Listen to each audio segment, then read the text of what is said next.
Good afternoon, everyone. We were talking about the topic of, or let's say we were writing, and we were writing about the president, and we had written till the Secretary General, but we had not written regarding the ballot paper and few other things. Though before the class, I had explained to you all these things, but we are supposed to write few more things. आपने जो भी लिखा है अभी तक ना, उसको आगे लिखिए आप. अभी तक जो लिखा है उसमें लिखिए आगे नेक्स्ट लाइन पे. The ballot paper. The ballot paper in the presidential election, the ballot paper in the presidential election does not contain, underline कर लो, does not contain को, does not contain any election symbol, does not contain any election symbol, does not contain any election symbol, full stop. Continue. The ballot paper has two columns. The ballot paper has two columns with the headings name of the candidate, with the headings name of the candidate and order of preference, name of the candidate and order of preference, full stop. Continue. The preferences are to be made, the preferences are to be made in numbers, the preferences are to be made in numbers and must not be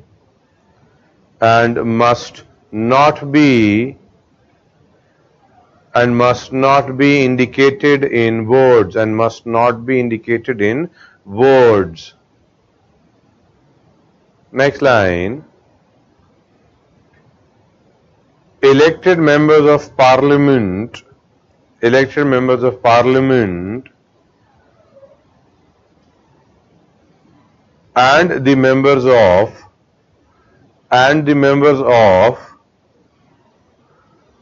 of legislative assembly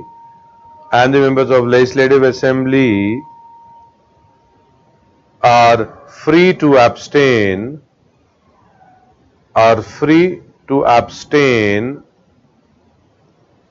from voting,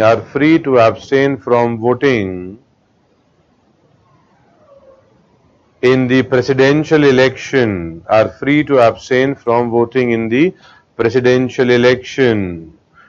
abstain को underline करो, free to abstain, full stop. Continue. They can vote the way they choose.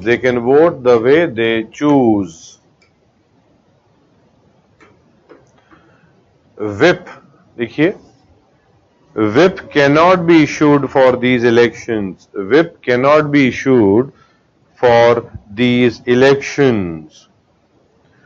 देखो, ये aspect whip का क्या आता है, ये हम लेजिस्लेचर में पढ़ेंगे.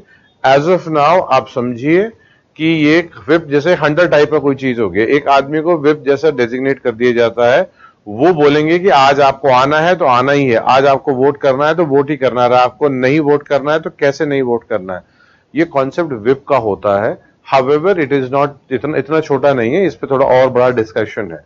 बट अभी के लिए है कि whip इश्यू नहीं होगा प्रेसिडेंशियल इलेक्शन पे.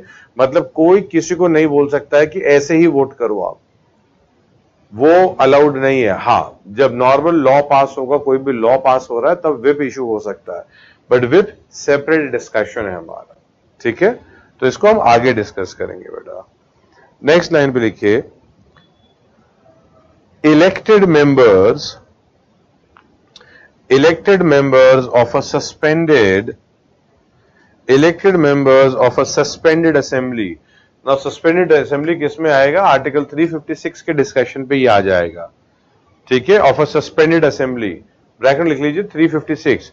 अब ये डिस्कशन इमरजेंसी के टाइम पे हमारा होगा. ठीक है, सस्पेक्टेड और सस्पेंडेड असेंबली। नाउ मतलब एग्जैक्टली अभी जो सीक्वेंस है हमारा एग्जीक्यूटिव करेंगे तो हम प्रेसिडेंट वाइस प्रेसिडेंट करके जैसे ही गवर्नर खत्म किया हमने तो इमरजेंसी हमारा डिस्कशन हो जाएगा। तो लॉजिकली मे बी थर्ड और फोर्थ डे पे we should be discussing these points, मतलब दी इमरजेंसी। ठीक है, तो सस्पेंडेड असेंबली ब्रैकेट में लिखिए 356 bracket close are also entitled to take part are also entitled to take part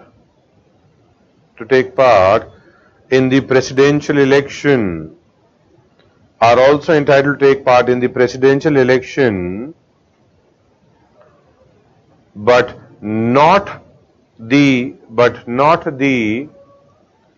dissolved assembly, but not the dissolved assembly. So underline करो, not the dissolved assembly.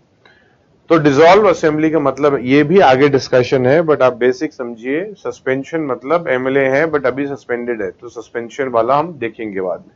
Dissolve मतलब खत्म हो चुका है election, मतलब आप नया ही इलेक्शन होने वाला है, हाउस डिसॉल्व हो जाता है। जैसे 2024 में जो हमारे अभी करंटली जो मिनिस्टर्स हैं ये सब की पोस्ट चली जाएगी और फिर से इलेक्शन होगा।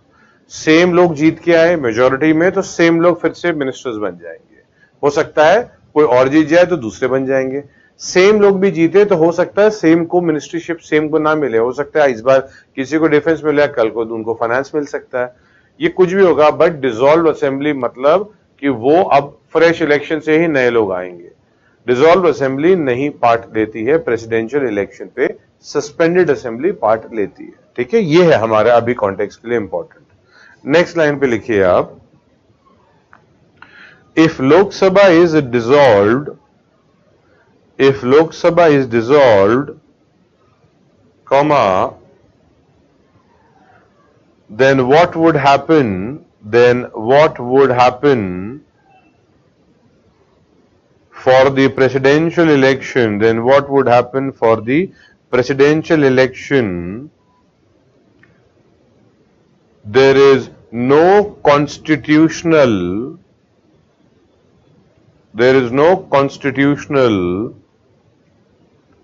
or statutory statutory, ठीक है, no statutory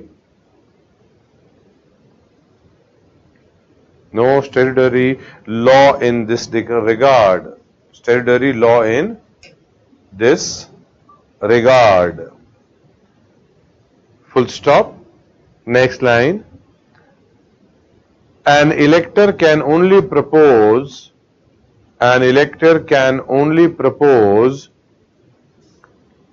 or second, propose और second, ये propose and second क्या होता है ये थोड़ी देर में ही डिस्कस करेंगे।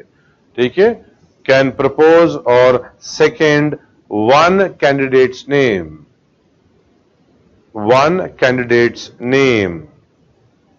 full stop, continue. This rule was amended in this rule was adopted in 1974. This rule was adopted in 1974 after the Election Commission realized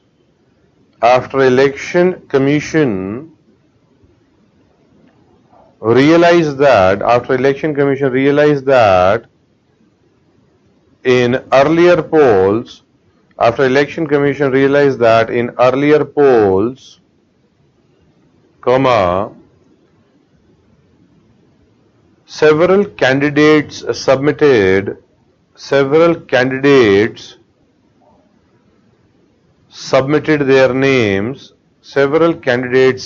their names,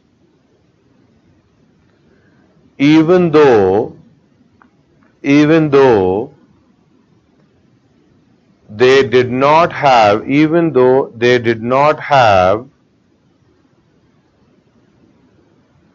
a remote chance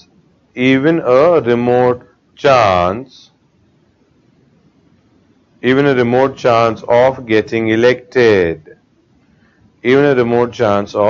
elected. Next line, star mark.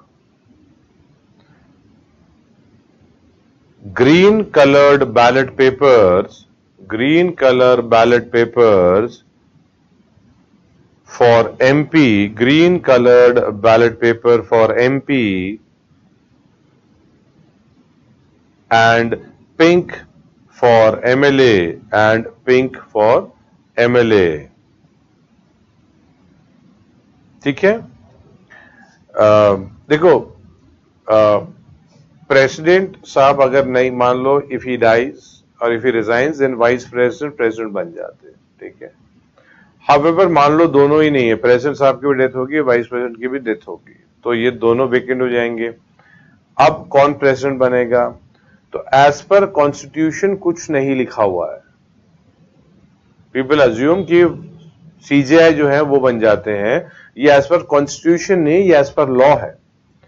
Actually हुआ था ऐसा था, मतलब हमने सिर्फ एक backup रखा हुआ था कि भाई प्रेसिडेंट नहीं है तो वाइस प्रेसिडेंट हो जाएंगे, बट ऐसा हुआ कि प्रेसिडेंट साहब की डेथ होगी, वाइस प्रेसिडेंट प्रेसिडेंट बन गए, but he also resigned.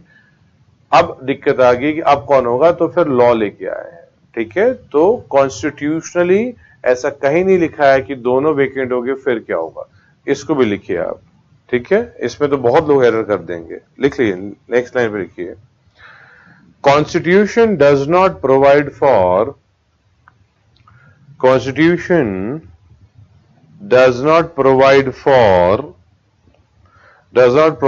a case,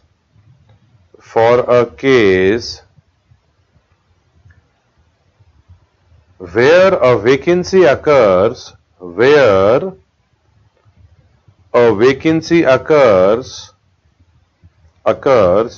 in the office of both,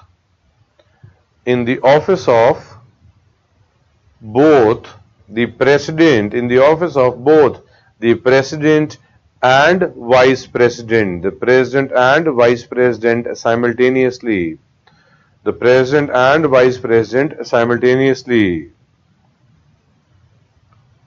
full stop, continue. So Parliament enacted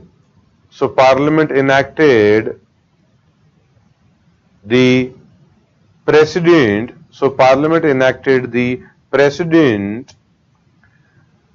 bracket में लिखिए discharge of functions,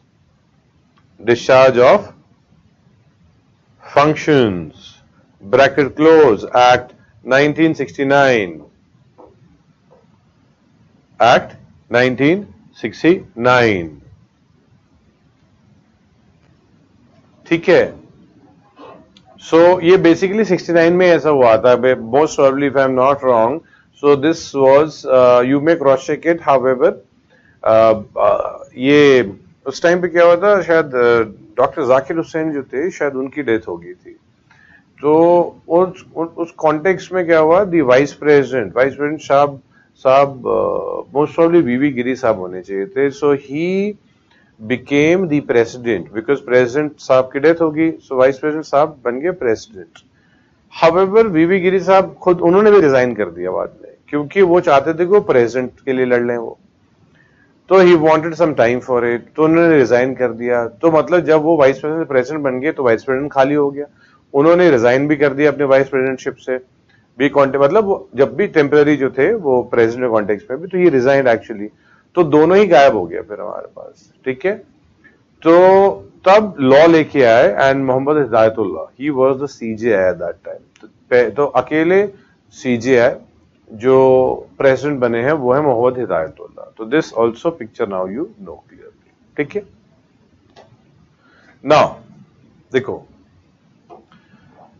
elections indirect होता है, all elected members of Lok Sabha, all elected members of Rajya Sabha, all elected members of the Union Territory of Delhi and Puducherry, right? So that not writing the JNK part, right? Because we have that discussion, right? We've done that discussion.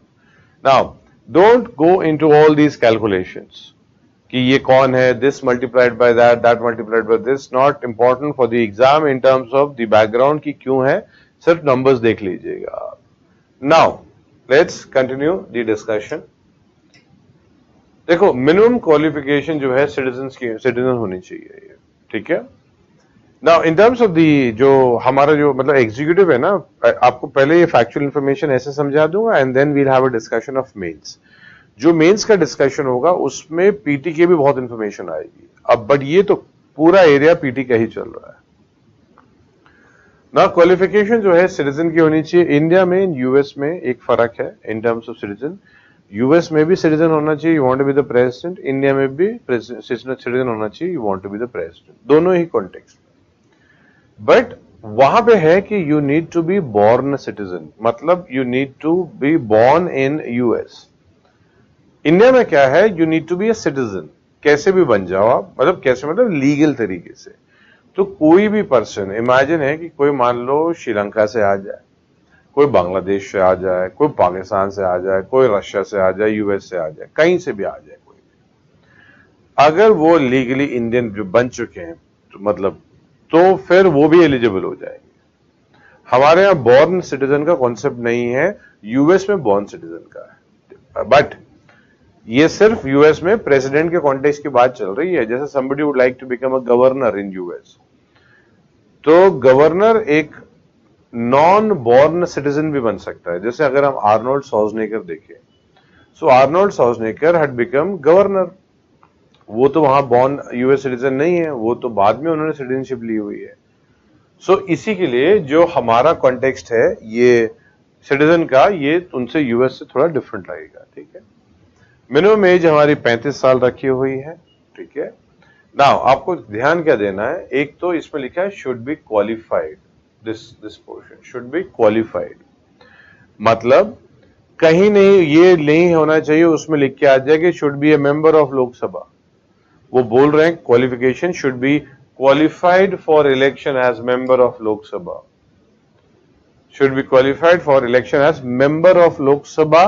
के लिए जो qualification होगी वो आपके पास होनी चाहिए if you would like to become the US president. ठीक है, सॉरी इंडियन प्रेसिडेंट। ना ये अगर एग्जाम में आएगा should be member of Lok Sabha, आप कट देंगे, कट कर देंगे। Should be a member of Rajya Sabha, आप कट कर देंगे। Should be a member of any of the house, cut कर देंगे। Should be a member of parliament, cut कर देंगे। ये क्लियर होना चाहिए, should be qualified for election for the membership of Lok Sabha. जब हम वाइस प्रेसिडेंट देखेंगे सेम चीज लिखी है, हाउएवर वहां होगा should be qualified for election as member of Rajya Sabha. तो वाइस प्रेसिडेंट में क्वालिफिकेशन राज्यसभा की चाहिए होगी, यहां पे प्रेसिडेंट के लिए लोकसभा के लिए। Again qualification not membership. Should not hold any office of profit.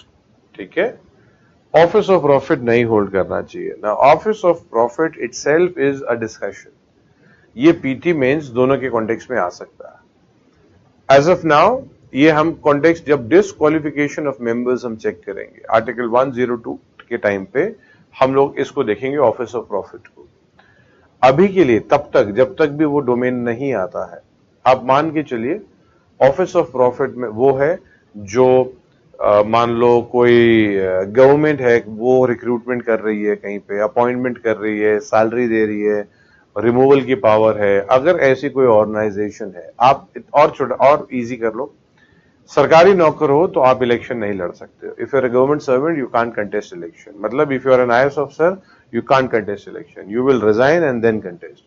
If you are a government peon you can not contest election, you have to resign and then you will become eligible to, let's say, you can contest. If you have a shop, मान लो कोई shop है, normal shoe store है, आप contest कर सकते हो election, because it is not a government job.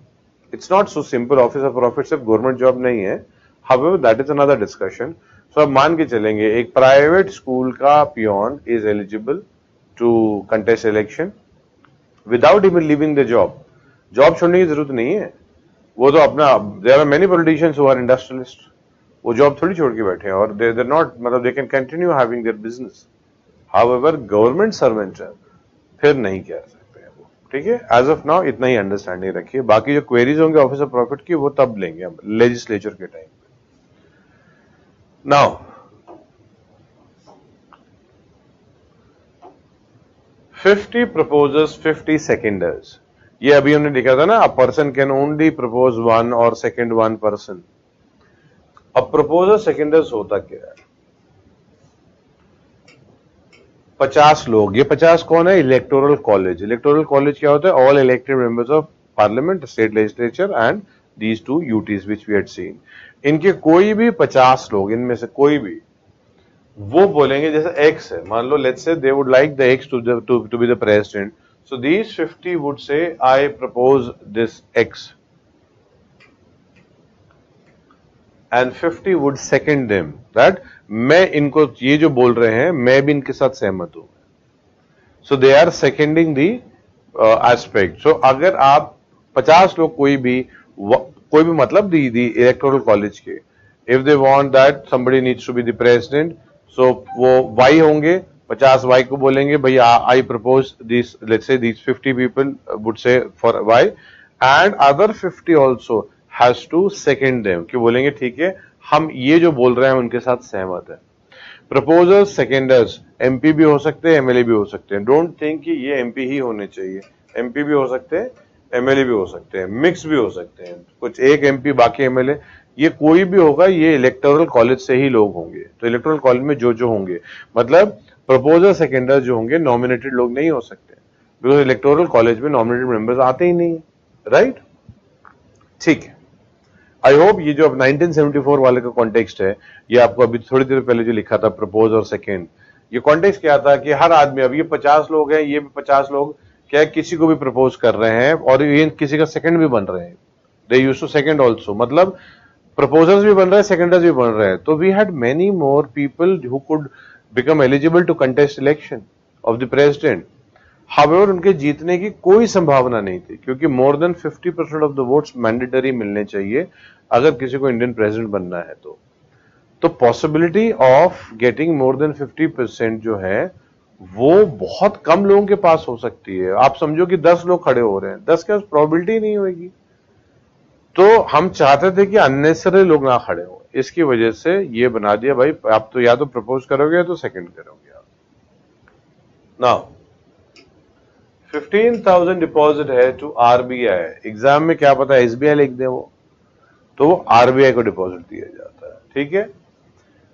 Forfeited मतलब ये पैसे जब्त हो जाएंगे if you are not able to secure 1/6 of the votes. मतलब जब्त होना, it means let's say if the person who deposited 15,000 rupees, if total votes का 1/6 नहीं मिला उनको, तो उनको 15,000 रुपए का नुकसान हो जाएगा। he would not be getting money, वापस नहीं मिलेगा उनको, 15,000 का नुकसान।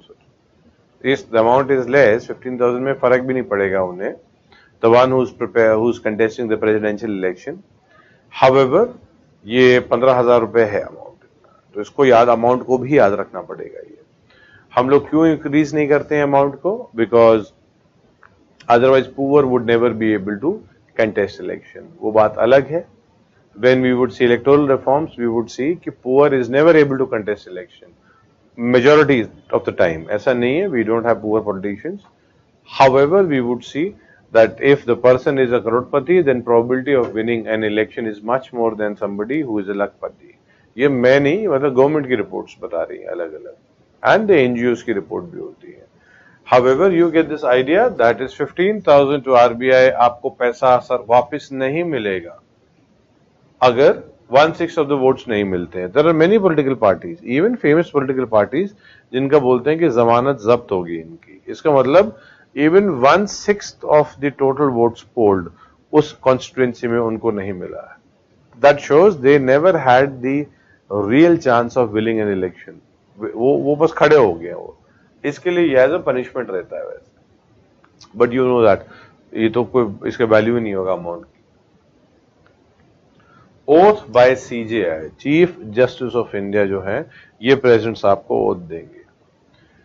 सीजेआई को ओथ प्रेसिडेंट साहब दे रहे होते हैं, ठीक है, प्रेसिडेंट को ओथ सीजेआई साहब दे रहे होते हैं, ठीक है। अगर वो नहीं है तो सीनियर मोस्ट जज इन हिज एब्सेंस, तो जो भी सीनियर मोस्ट जज रहेंगे सीजीआई की जगह वो पर्सन दे देंगे वो, ठीक है।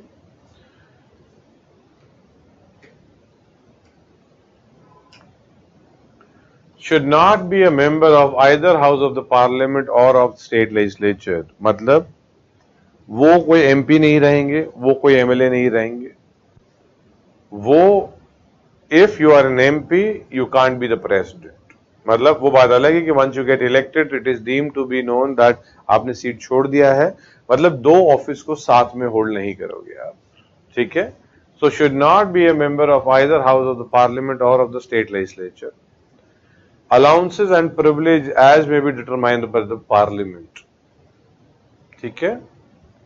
तो पार्लियामेंट डिसाइड करती है इसको, allowances and privileges. Now comes another interesting part. During his term, he is immune from any criminal proceedings. कोई भी क्रिमिनल प्रोसीडिंग्स उनके खिलाफ नहीं चल सकती है कहीं पे भी, पूरे इंडिया में कोई भी criminal proceedings.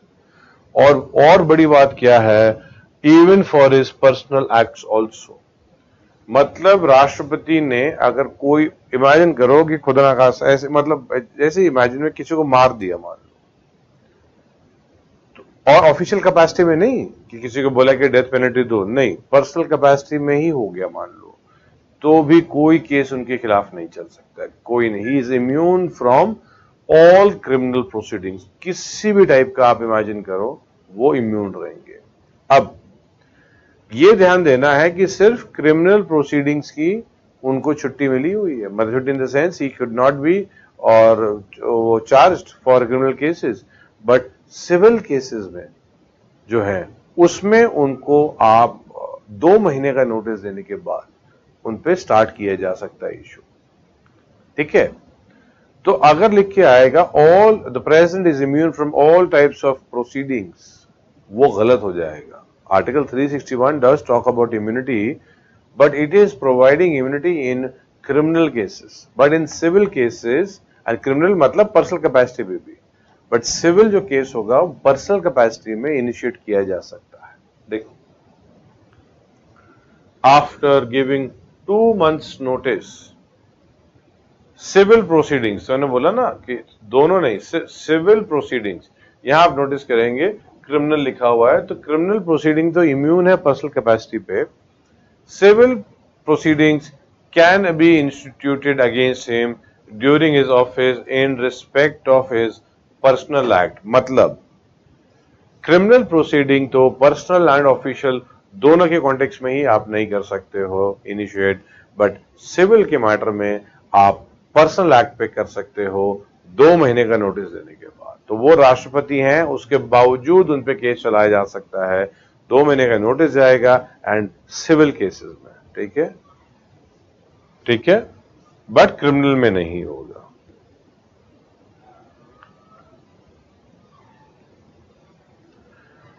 Now, president resigns to the vice president. Vice president resigns to the president. President vice president को रिजाइन करेंगे, वाइस प्रेसिडेंट प्रेसिडेंट को रिजाइन करते हैं।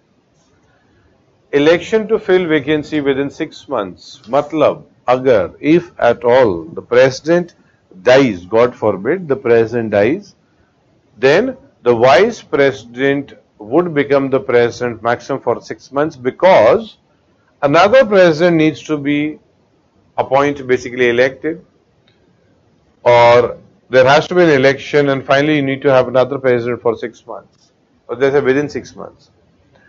Unlike US में क्या होता है कि let's say the president dies in his first term में, उनके first year में वाइस प्रेसिडेंट 3 साल करेगा वो टर्म का, मतलब बचा हुआ टर्म को कंप्लीट करेगा।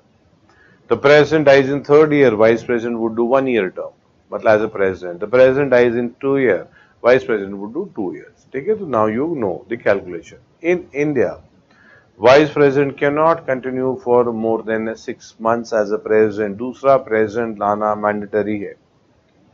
तो वही लिखा है election to fill the vacancy. Vacancy कैसे होगी? जब वो उनकी शायद डेथ होगी या उन्होंने रिजाइन कर दिया।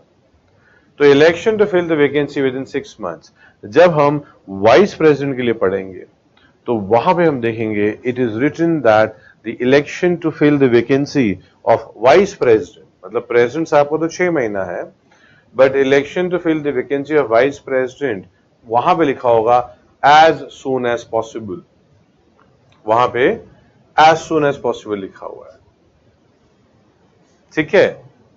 यहां पे वो कॉन्टेक्स्ट नहीं लिखा है, वहां पे कॉन्टेक्स्ट लिखा होगा एज सुन एज पॉसिबल। तो ये हम ध्यान देंगे, वैसे वाइस प्रेसिडेंट जब भी करेंगे तो I will show you that.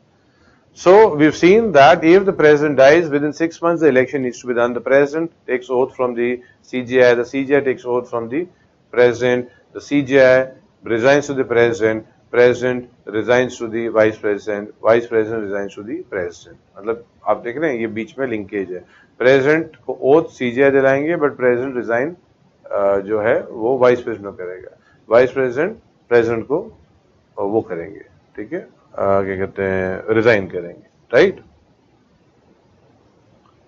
Now no bar on number of re elections, ये basically we have added in context of, मतलब एडेड कहीं लिखा नहीं है, ये मतलब ऐसा कि यूएस में कॉन्टेक्स्ट में क्या है, a person could be president of US for maximum 2 terms, 2 term से ज्यादा पर्सन यूएस का प्रेसिडेंट नहीं बन सकता है, 2 टर्म से ज्यादा। इंडिया में टर्म्स की लिमिट नहीं है, तो you'd like to do for maybe 10 terms, आप कर सकते हो, यूएस में नहीं है।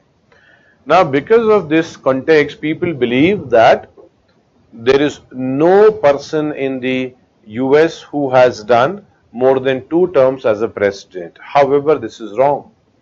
If we look at the president Roosevelt, Roosevelt died in his 4th term. वो अपने 4थे टर्म पे मरे थे वो। इसका मतलब original constitution of US never restricted anybody to do n number of term or let's say 2 term. Once Roosevelt died in his 4th term, then constitutional amendment was done and then it was restricted to 2 terms. उसके बाद 2 term पे ही restrict कर दिया गया। Now, sometime let's say people believe that the president, US का ही context में बता रहा हूँ, that we know that the term is 4 years, 2 terms, that makes 8 years. However, अगर क्वेश्चन आएगा कभी, अगर कभी क्वेश्चन आता है कि एक पर्सन यूएस का प्रेसिडेंट मैक्सिमम कितने साल तक रह सकता है, means if the question says that a person maximum can remain as a US president for how many years, ठीक है, I hope the question is clear that the person can remain as the president, मान लो इसको चलो option ही दे देगा, ठीक है, try करो कि एक पर्सन है वो यूएस प्रेसिडेंट कितने साल तक मैक्सिमम रह सकता है, मैक्सिमम कितना आएगा, ठीक है। सो लेट मी सी, देखते हैं आप लोग, अगर मैंने बताया तो बात अलग है, however let me also see if you are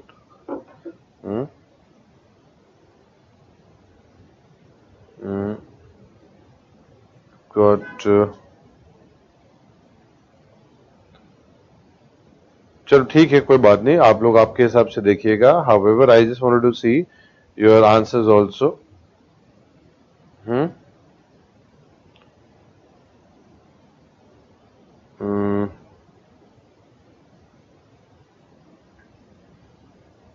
अच्छा, मतलब आंसर्स ठीक है, तो मतलब आंसर आप लोगों के हिसाब से 8 है, मतलब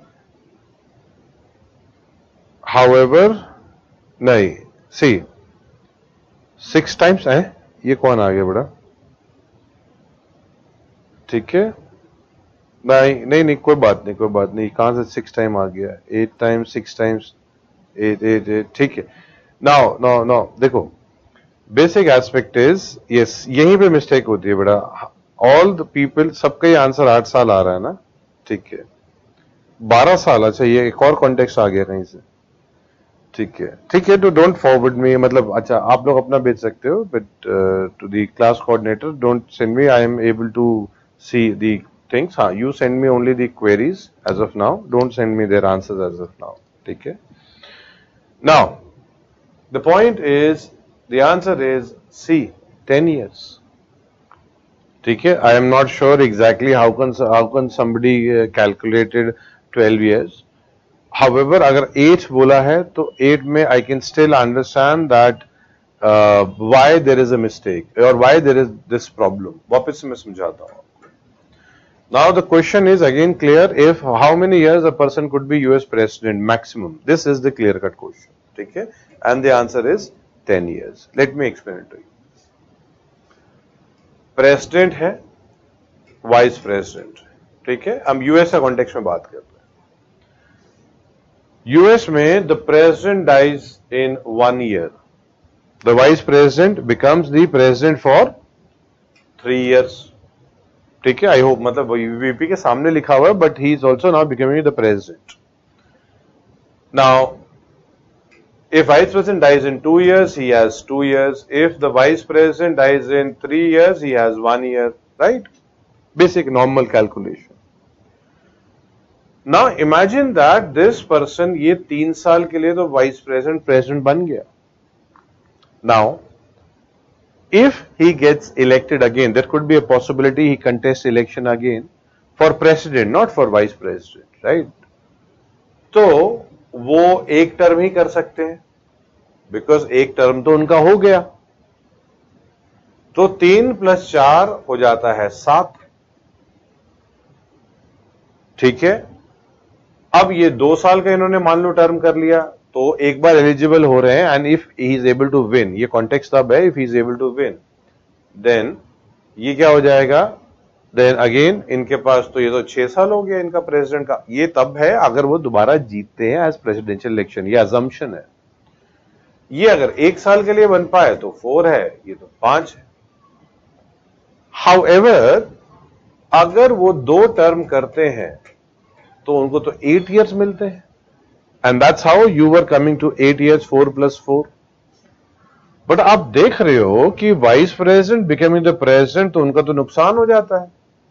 नुकसान इन the sense because main is the power. Power कितने साल के लिए मिल रही है आपको? यहाँ पे पावर सिर्फ 5 साल के लिए. वो भी ये है कि अगर आप जीत रहे हो नेक्स्ट टाइम, तो आपका टर्म 1 साल का हो गया और आपका एक ही टर्म बचा हुआ है. 3 साल का हो गया, एक ही टर्म बचा हुआ है. तो ऐसी प्रॉब्लम नहीं आए. तो what happens if the vice president does term of president for 2 years, up to 2 years, और उससे ज्यादा का टर्म नहीं करते, मतलब आप समझो कि 3 साल का टर्म बचा था, but he resigns on the second year में रिजाइन ही कर दिया, बिकॉज इट्स नॉट पॉसिबल कि हर बार 2 ही साल में फिक्स होगा, right? However everyone would have a right to resign. So अगर वाइस प्रेसिडेंट 2 साल का टर्म करते हैं, 2 साल का टर्म नहीं, 2 साल तक ही प्रेसिडेंट रहेंगे, एंड ही रिजाइन्स या फिर रिटायर हो गए, जो भी कॉन्टेक्स्ट हो, तो उनके टर्म में काउंट नहीं होगा. It would not be counted in his term. ठीक है, it would not be counted in his term and he would still have 2 terms. That's how the term comes to 10 years. 10 साल इसकी वजह से आएगा. So लगता है जनरली क्या है हमें assumptions? हमें assumption लगता है कि 8 years को होगा. देखो टर्म्स तो 2 ही हैं, अभी भी टर्म्स 2 ही हैं, बट ये टर्म में काउंट नहीं किया जा रहा है. This is only to protect the vice president, that if you continue as a president, you may have a better opportunity that you can continue as a president for many more years. सो इसके लिए vice president भी खुशी खुशी president बन जाएंगे. मतलब अगर कोई ऐसा कोई कॉन्टेक्स्ट आता है, otherwise they would see that oh I am not getting many years to serve, if at all I am getting elected, right? So I hope you got the point. ठीक है, ये ऐसा यूएस के president context में क्यों ऐसा दिखाया कि टर्म 2 ही है, but maximum is 10 years. Now, president is not responsible to any house of the parliament. Yes, president जो है किसी भी हाउस के, मतलब हाउस को रिस्पॉन्सिबल नहीं होता है. ये पीटी में लिख के अगर आएगा द प्रेसिडेंट इज अकाउंटेबल और the president is responsible to any house of the parliament, आपका आंसर आएगा नो. अजम्पशन होता है कि क्यों नहीं है, होगा मतलब ये तो नहीं होना चाहिए. However this is how it is. ठीक है. Now before I go into the impeachment aspect, I hope ये क्या होगा इसको हम देखते हैं बेटा. ठीक है, पहले let me see the questions also.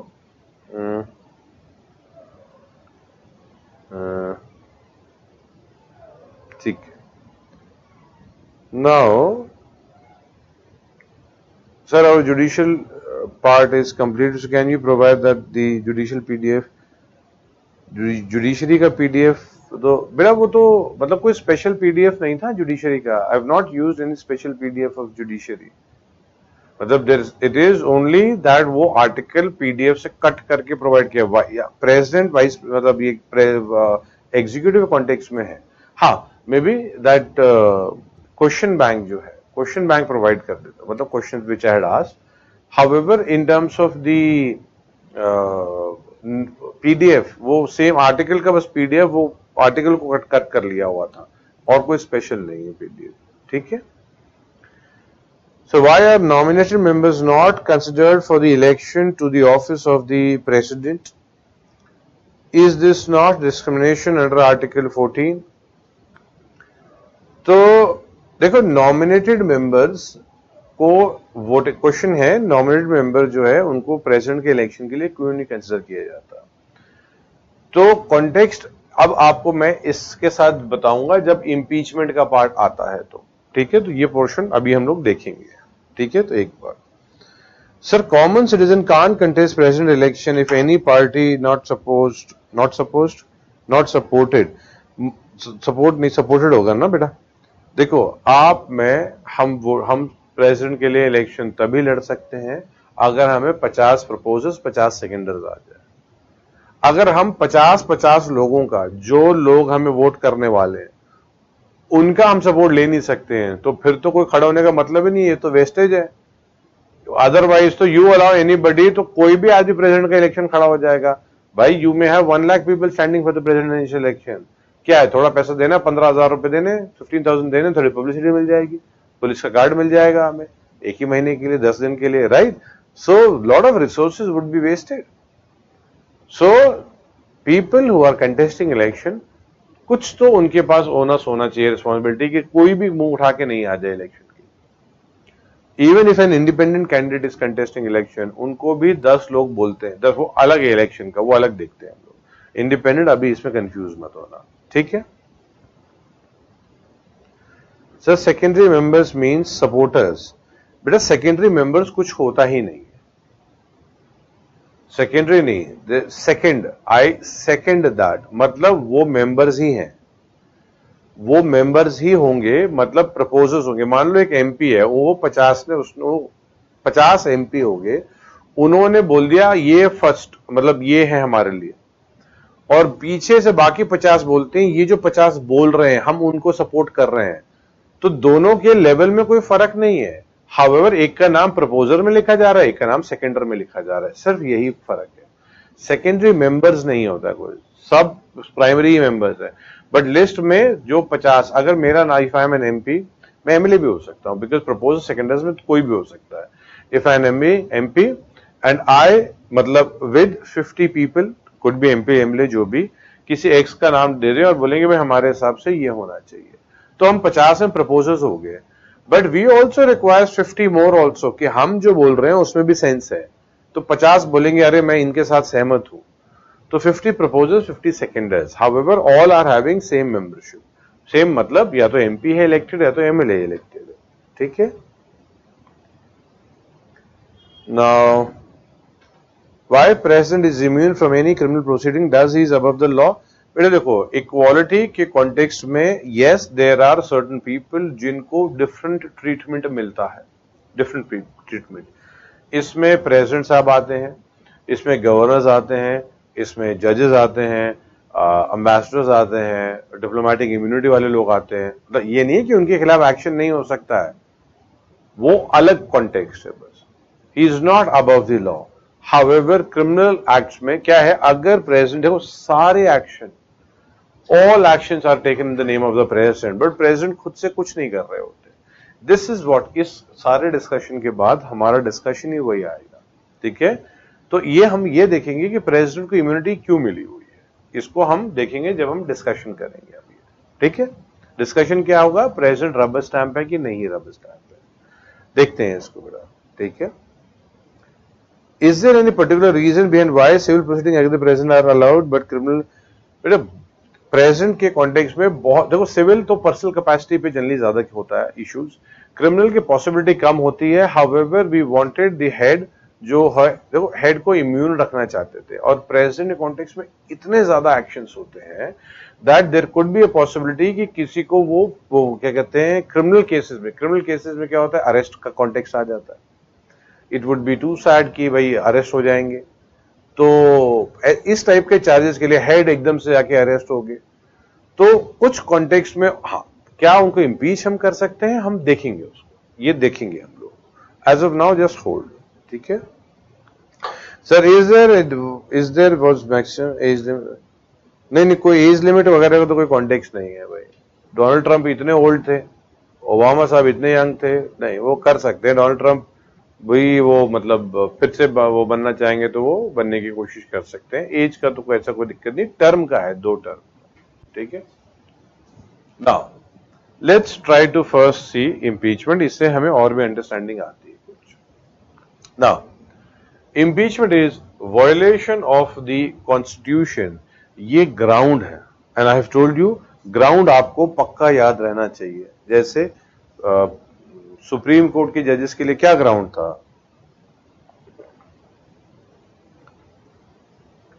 Proved misbehaviour और इनकैपेसिटी, ये था ना सुप्रीम कोर्ट के जजेस, हाई कोर्ट के जजेस का। वैसे ही ये प्रेसिडेंट के लिए है violation of the constitution.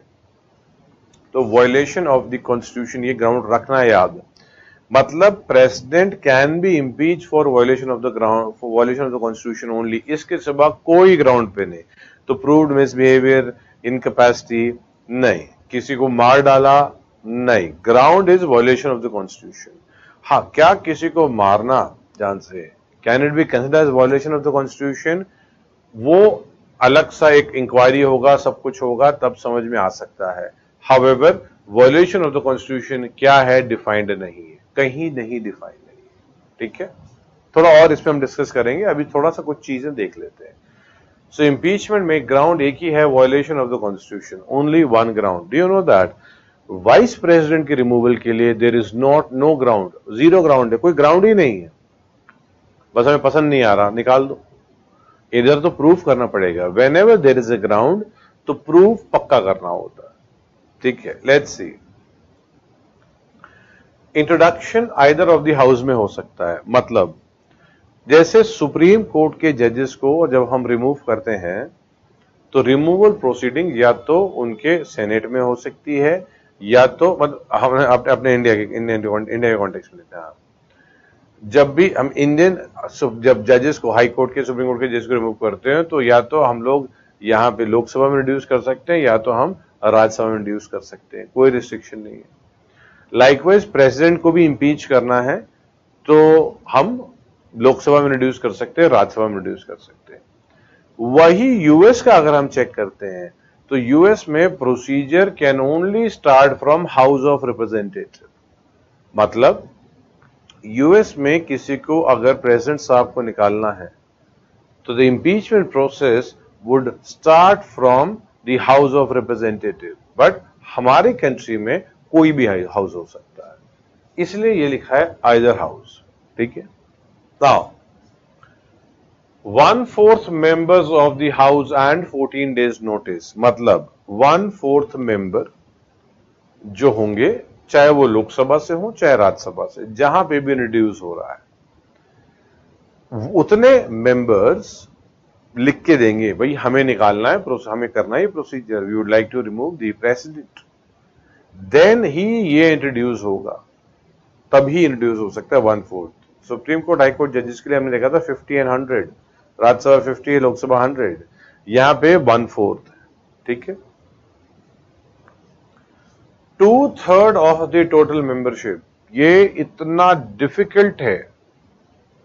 2/3 of the total membership of the house, 2/3 of present and voting नहीं है, 2/3 ऑफ द टोटल मेंबरशिप, ठीक है। It's very difficult. Other house to investigate. अगर आप नोटिस करो, हमने जब supreme court and high court जजेस को चेक किया था रिमूवल का, हमने ये देखा था the house which introduces the removal proceeding, जिस भी हाउस ने इंट्रोड्यूस किया वो सेम हाउस इन्वेस्टिगेट करता है, सेम हाउस।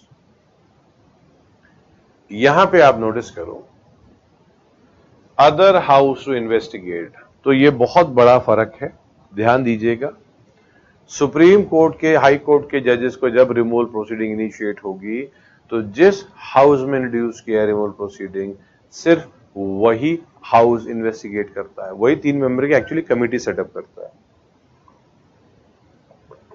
बट जब इंपीचमेंट ऑफ द प्रेसिडेंट की बात होगी तो दूसरा हाउस इन्वेस्टिगेट करेगा। तो मतलब क्या होगा, पहले 1/4 मेंबर ने इंट्रोड्यूस करवाया, इंट्रोड्यूस जैसे ही हो गया तो 2/3 ऑफ द टोटल मेंबरशिप ने मान लो वोटिंग कर दी। अब वो दूसरे हाउस में जब जाएगा तब दूसरा हाउस इन्वेस्टिगेट करेगा, the other house to investigate, and then other house जो है जब वो इन्वेस्टिगेट करने के बाद प्रूफ करेगा तो फिर उसके बाद 2/3 से वो भी पास करेगा। अब यहां पे बहुत फर्क है, nominated members also participate. Impeachment के टाइम पे नॉमिनेटेड मेंबर्स पार्टिसिपेट करते हैं, इलेक्शन में नॉमिनेटेड नहीं करते हैं, ठीक है, ये बहुत बड़ा फर्क है। Also no participation from state assemblies, election में पार्टिसिपेशन फ्रॉम स्टेट असेंबलीज रहता है all elected members, even 2 UTs भी हमने चेक किए हुए हैं, वहां से भी पार्टिसिपेशन होता है। हाउएवर इंपीचमेंट में when we are impeached, मतलब the impeachment of the president is there, then no representation from the state assembly is there, no representation from the union territory is there, and at the same time nominated members also take part in the impeachment process. अब ये बात आती है कि ये exactly ऐसा है क्यों, ठीक है। देखो, this is much for much deeper understanding के लिए मैं आपको बता रहा हूं, डोंट एक्सपेक्ट कि ये क्यों, this is only to sort out some issue कि ताकि ऐसा कंफ्यूजन ना रहे। हाउएवर इतना deeper I don't expect question, still आपको इस कॉन्टेक्स्ट में बता देता हूं। वैसे आई डोंट वांट कि आप डिविएट हो कहीं पे भी अपने मेन गोल से, ठीक है। देखो क्या होता है, the ground on which the president can be removed, there is only one ground, that is violation of the constitution. However violation of the constitution is not defined, defined है ही नहीं कि वायलेशन ऑफ द कॉन्स्टिट्यूशन क्या होता है, ठीक है। तो एक मतलब ग्रे एरिया हो गया, क्लियर ही नहीं है हमें। Now nomination of the members, जो नॉमिनेटेड मेंबर्स होते हैं ये करते प्रेसिडेंट साहब खुद हैं, मतलब उन्होंने खुद इन the sense council of minister, however president साहब ने खुद नॉमिनेट किया, नाम तो प्रेसिडेंट का ही आता है, प्रेसिडेंट नॉमिनेट्स 12 पीपल।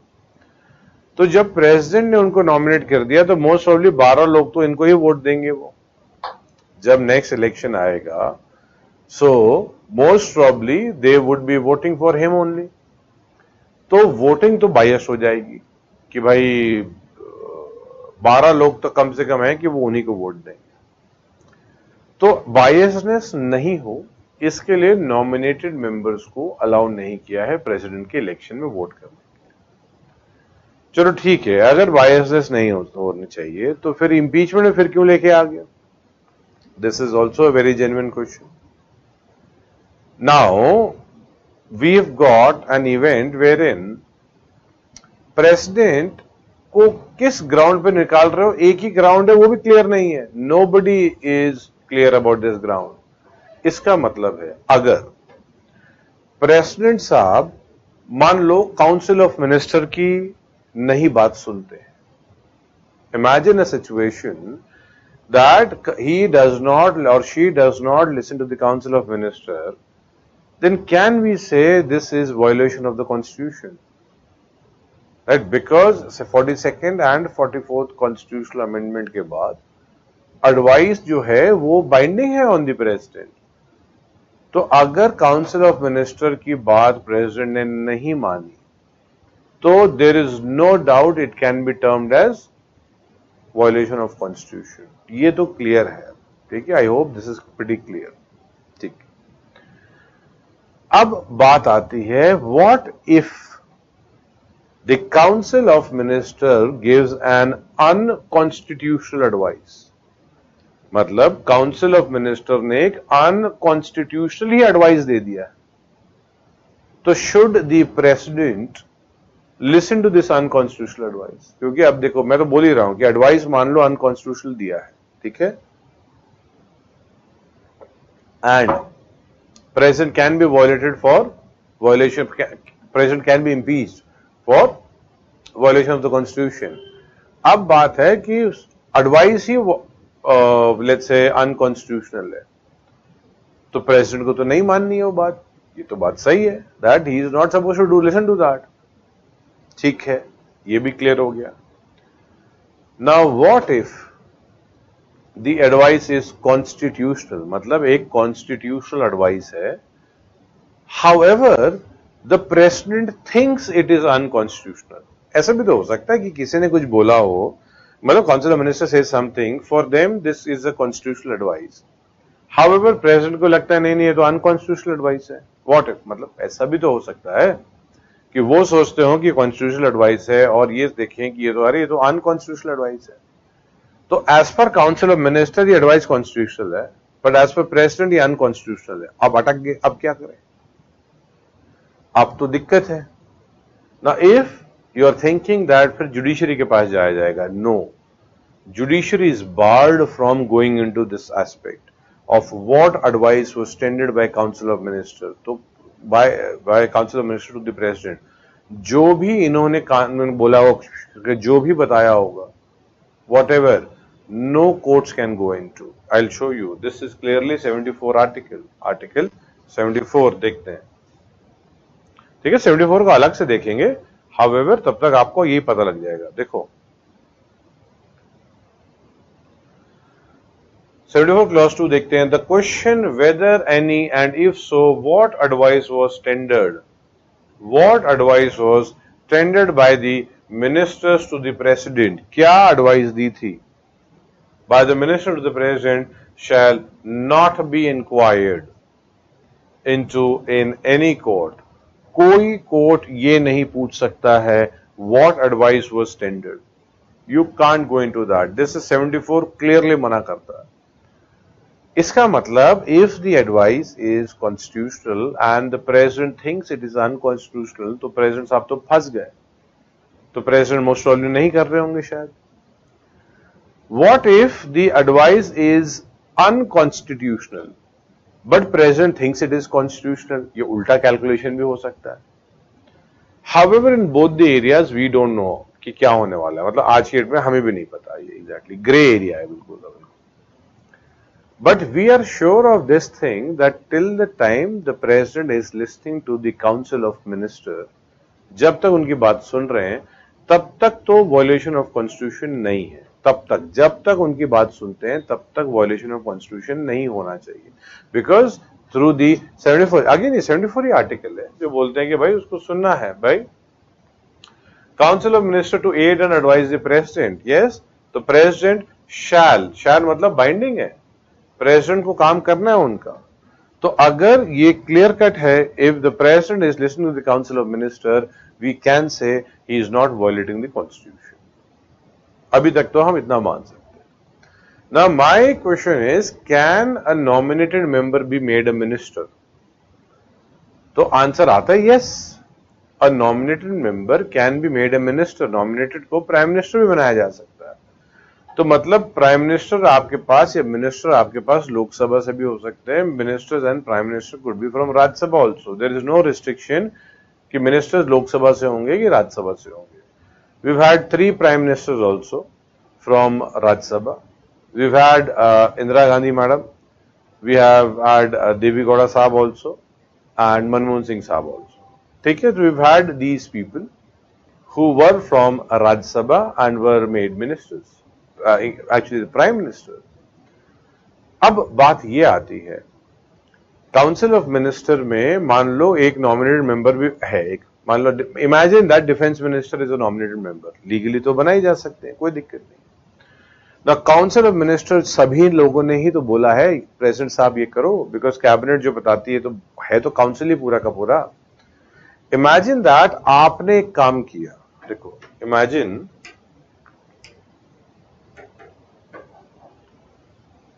ये बहुत सारे लोग हैं, काउंसिल ऑफ मिनिस्टर्स हैं ये, ठीक है, ये प्रेसिडेंट साहब है, इन्होंने बोला कि भाई प्रेसिडेंट साहब आप कुछ काम करो, ठीक है। Now president is getting impeached for violation of the constitution. However I have told you कि मोस्ट प्रोबेबली द प्रेसिडेंट जब तक काउंसिल ऑफ मिनिस्टर की सुनते हैं तब तक violation of the constitution most probably नहीं होना चाहिए तब तक, because it's not, he is not doing anything, ये तो ये बता रहे हैं, इन्होंने ही बताया हुआ। तो इसका मतलब प्रेसिडेंट को यह काम करने के लिए किन्होंने बोला है? इन्होंने बोला है। तो प्रेसिडेंट को इनका सपोर्ट मिलना बहुत जरूरी है। इनका सपोर्ट मिलना मतलब असेंबली में, मतलब पार्लियामेंट में वो मिनिस्टर खड़े होकर बोले या तो वो वोट के राय में बोलेंगे इन्होंने वही किया जो मैंने बोला था। You require their support. If somebody gives me order today, मेरे को अगर आज ऑर्डर देंगे और वो मैं कुछ काम करता हूं, कल को मुझे उस काम के लिए पनिशमेंट मिल रही है, तो जिसने मुझे ऑर्डर दिया है मैं चाहूंगा कि भाई आप भी आओ, आप बताओ, तो आप सब आप आके साइन तो करो या सपोर्ट तो करो, वोट तो करो मुझे, आपने बोला था। तो आप समझो किसने किसी को ऑर्डर दे दिया, उससे कर दिया काम, वो फंस रहा है, तो सपोर्ट के लिए जहां से ऑर्डर आया है वो लोगों को प्रेजेंट होना जरूरी है विद दी पावर की बचा लें उनको, क्योंकि उन्होंने ऑर्डर दिया है। तो now this was asked by council of minister, a nominated member can also be part of council of ministers, could be made a minister also. इसी के लिए इलेक्शन ऑफ द प्रेसिडेंट में बायसनेस ना रहे तो नॉमिनेटेड मेंबर नहीं आते हैं। Impeachment of the president में, as we know that this type of probability may exist, इसकी वजह से नॉमिनेटेड मेंबर को इंट्रोड्यूस कर दिया है, क्योंकि शायद उस टाइम पे नॉमिनेटेड मेंबर कोई मिनिस्टर रहे। इस कॉन्टेक्स्ट में ही ये पॉइंट इंट्रोड्यूस किया है। And agreed why the state assemblies are not involve, because state assembly से यूनियन में कोई मिनिस्टर नहीं बन सकता। देखो this is too deeper a question, too deeper an understanding. However, now you know कि why this is so. ठीक है, ठीक है। Now we've got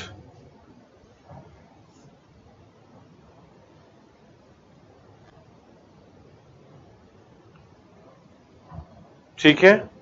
So this we've seen कि क्यों ऐसा हो रहा है in terms of why impeachment is different and nominated member से क्या कॉन्टेक्स्ट आता है, ठीक है। The vice president to act as president when vacancy occurs due to resignation, removal, death और otherwise। आप नोटिस करो ये मतलब ऐसा है जो अनप्लान्ड है, मतलब रेजिग्नेशन एकदम से रिजाइन कर दिया, राइट, रिमूवल हो गया मतलब इम्पीचमेंट हो गया, डेथ हो गई, या फिर मान लो वैसे बहुत ही बीमार हो गए कि he is not able to continue as the president for maybe temporary period, तो sitting president is not able to discharge his duties due to absence, illness or otherwise, vice president जो होंगे वो प्रेसिडेंट बन जाएंगे। वो ये हमने देखा है 6 महीने तक के कॉन्टेक्स्ट के लिए, ठीक है, ये हम पहले ही डिस्कस कर चुके हैं। अच्छा, इसके बाद है पार्डनिंग। हाउएवर पार्डनिंग को हम बाद में करेंगे। Now this is the basic discussion or the background in context of the president, ठीक है। अब आते हैं हम कुछ पोर्शन जो मेंस की तरफ ज्यादा टिल्टेड होगा।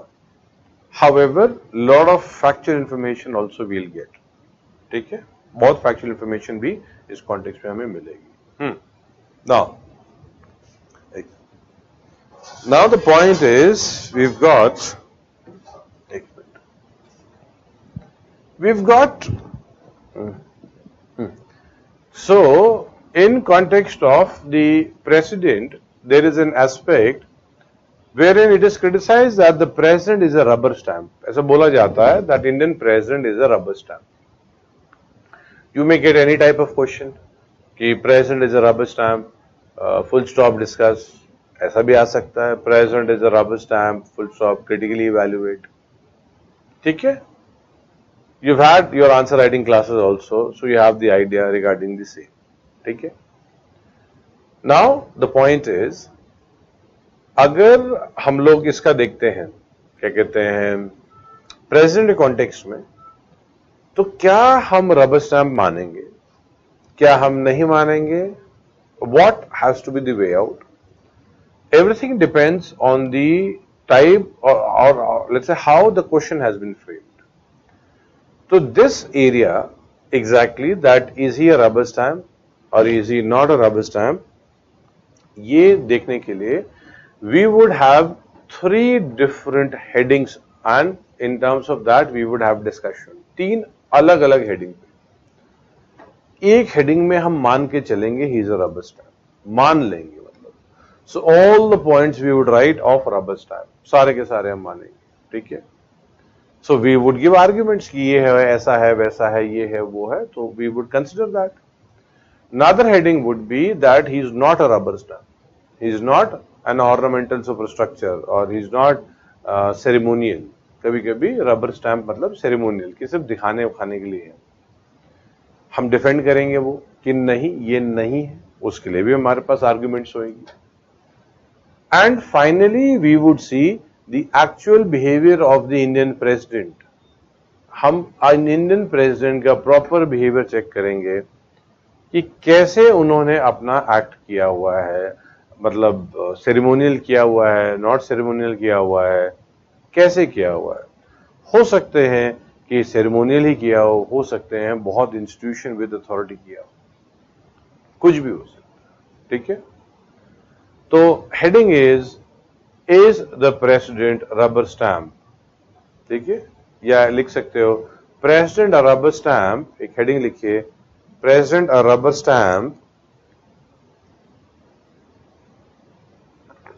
प्रेसिडेंट अ रबर स्टैम्प और इंस्टीट्यूशन विद अथॉरिटी, ये हेडिंग है, प्रेसिडेंट अ रबर स्टैम्प और इंस्टीट्यूशन विद अथॉरिटी, ठीक है, और इंस्टीट्यूशन विद अथॉरिटी। देखो अब इसमें सब पॉइंट लिखिए, सब पॉइंट मतलब सब हेडिंग लिखिए। सेरेमोनियल व्यू, सेरेमोनियल व्यू मतलब रबर स्टैम्प, वो सब दिखाने के लिए है, ठीक है। Now I would don't write the answers, however आप खुद से सोचिए what all points can you think of in terms of the president being a rubber stamp, क्या क्या आर्ग्यूमेंट्स हम सोच सकते हैं, because lot of you know a lot of things. However as of me, मतलब एज फॉर द क्लास, मैं सबको मान के चलता हूं कि आप लोग अभी सीख रहे हो पहली बार, ठीक है। So don't worry, however still I have always said that before you come to the class आपको पढ़ के आना है, एंड आई टोल्ड यू कि हम क्या क्या पढ़ने वाले हैं, तो आपने प्रेजेंट पढ़ा है पक्का। सो प्रेजेंट को रबर स्टैम्प अगर हम बोले तो कैसे कैसे हम बोल सकते हैं, क्या क्या पॉइंट्स आ सकते हैं, तो पॉइंट्स आप सोचिए कि क्या क्या पॉइंट्स बोल सकते हैं, ठीक है। I have many points to tell you and we would see that exactly that you could think of all the points या नहीं points आपके पास आ पाए, ठीक है। तो चलो मैं बताता हूं।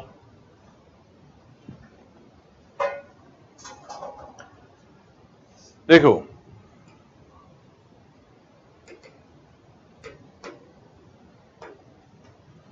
देखिए, एक तो अभी कुछ लिखिएगा मत, I would dictate you all these points. एक तो इंडिया को वेस्टमिंस्टर मॉडल बोला जाता है, मिनिस्टर नहीं है, मिंस्टर है। तो वेस्टमिंस्टर मॉडल जो होता है, ये मॉडल होता है कि मॉडल ऑफ इंग्लैंड, ठीक है, इंग्लैंड का मॉडल इसको माना जाता है, मतलब India is modelled on British lines. British में जो क्राउन है उनकी पोजीशन जो है सेरेमोनियल है, ठीक है। ये बात आरसी कूपर, यूएन राव, ये दोनों केस में सुप्रीम कोर्ट ने खुद बोला है that the Indian constitution is modelled over Westminster model and the position of Indian president is similar to crown. अब जब क्राउन ही सेरेमोनियल है, उन्हीं का हम रेप्लिका है, इसका मतलब हम तो सेरेमोनियल हो गए तो प्रेसिडेंट तो रबर स्टैंप हो गया। ये हमारा एक आर्गुमेंट आ गया। बात में तो दम ही है, सुप्रीम कोर्ट की आर्गुमेंट्स हम दे रहे हैं। अगर हम देखेंगे 42nd एंड 44th, वैसे देखो 74th आर्टिकल अगर आप देखेंगे तो आर्टिकल आपको दिखाया था that he shall act accordingly, मतलब aid and advice concept. So aid and advice जो है, council of minister to give aid and advice to the president and he shall act, तो शैल मतलब बाइंडिंग हो गया, वरना में लिखा होता। तो 74 कॉन्स्टिट्यूशनल अमेंडमेंट, सॉरी आर्टिकल 74 की वजह से है, एक तो वो advice binding. However main is 42nd and 44th constitutional amendment ने, 42nd and 44th constitutional amendment ने ये एडवाइस को बाइंडिंग कर दिया है। मतलब दो the power is given in 53, however executed through 74, and with 42nd and 44th constitutional amendment advice तो बाइंडिंग बन गई, बाइंडिंग है अब एडवाइस। अब क्या करें हम, ठीक है। अब इसमें क्या बात है, देखो इसमें एक बार रिकंसिडरेशन के लिए बोला जा सकता है। हाउएवर ये सब अपने खुद के नॉलेज के लिए लिखिएगा, जब भी हम डिक्टेट करके, whenever I am going to dictate you, when you writing उस टाइम पे लिख लीजिएगा can send for reconsideration once.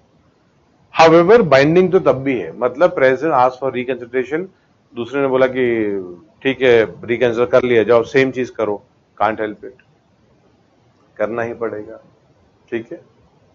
अगर आप आर्टिकल 78 को देखेंगे, आर्टिकल 78 जो है ये ड्यूटी है बेसिकली, ये प्राइम मिनिस्टर की ड्यूटी है towards president. Let me show it to you.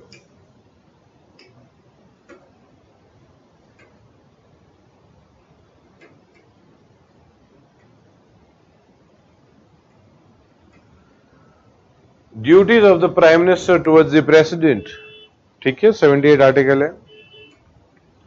It shall be the duty of the prime minister, ठीक है। प्राइम मिनिस्टर की क्या ड्यूटी है देखते हैं हम लोग। To communicate to president, okay, prime minister needs to communicate to the president, ठीक है। बता देंगे, क्या बताएंगे, all decisions, the prime minister needs to communicate to the president all decisions. इसका मतलब क्या है, इसका मतलब है all the decisions are taken by the council of ministers.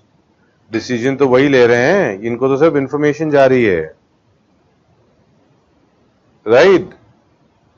इसमें क्लियरली लिखा है whatever decision you are taking, all the decision ये आपकी जो है वो बताओ उनको। Now it clearly shows decisions are taken by the council, not the president. अब हमारे पास आर्टिकल 78 भी हो गया।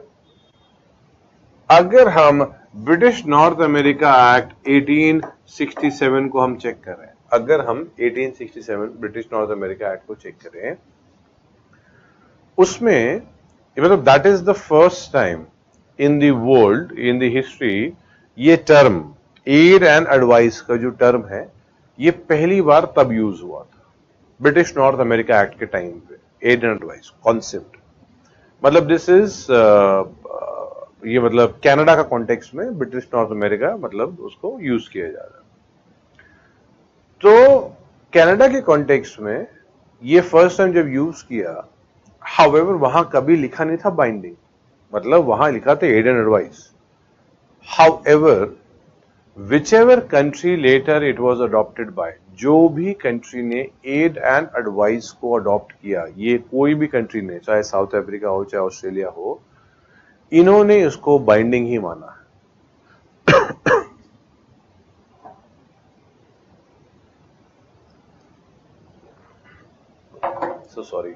So it has, they have actually considered it as binding। मतलब जो हिस्ट्री जहां से ओरिजिनेट हुई है वहां लिखा तो नहीं था बाइंडिंग, however इंटरप्रेट वही हुआ था binding, and whichever country later adopted it, they adopted it or they understood it as binding। चलो और हम देखते हैं, अगर हम let's say think about an article which gives governor discretionary power, wherein the governor can reserve the bill for the consideration of the president. ठीक है, सोचिए खुद से कौन सा आर्टिकल है जिससे गवर्नर प्रेसिडेंट के लिए बिल रिजर्व कर सकता है. ठीक है.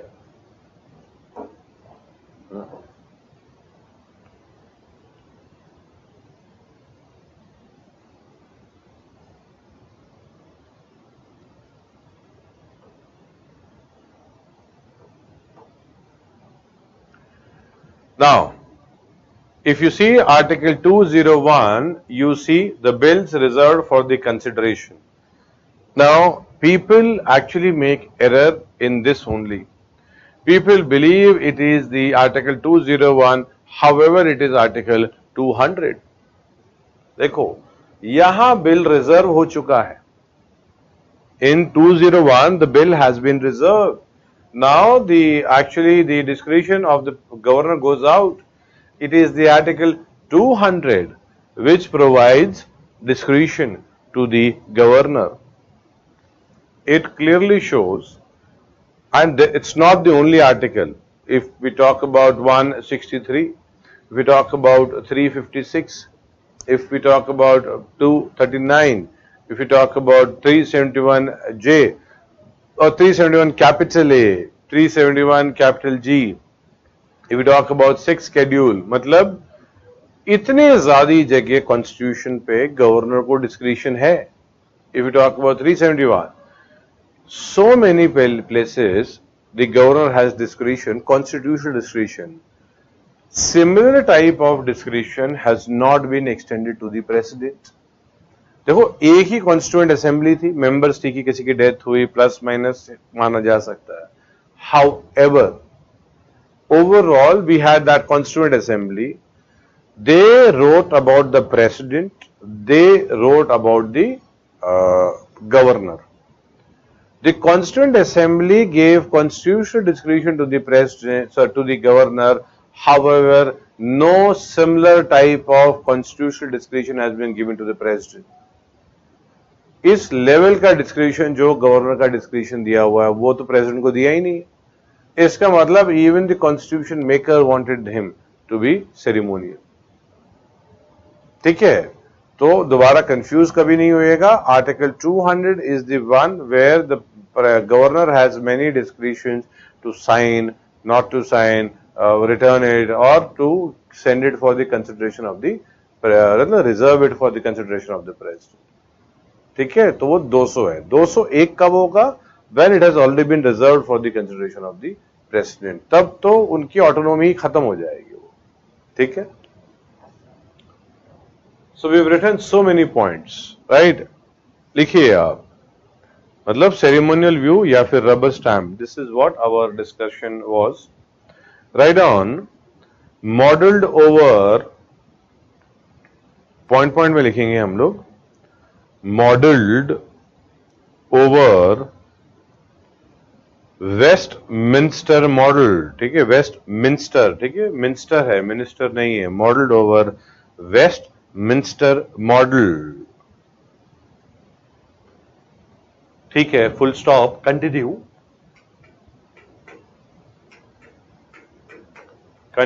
फुल स्टॉप के लिखिएगा. In R C Cooper case, in R.C. Cooper case 1970, in R.C. Cooper case 1970, and U.N. Rao 1971, and U.N. Rao 1971 case, the court explicitly mentioned that the court explicitly mentioned that Indian Constitution is modeled. The court explicitly mentioned that Indian Constitution is modeled. Indian Constitution is modeled over Westminster model, over Westminster model,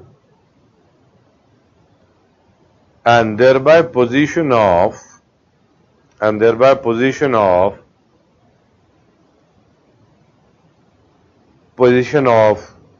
Indian president,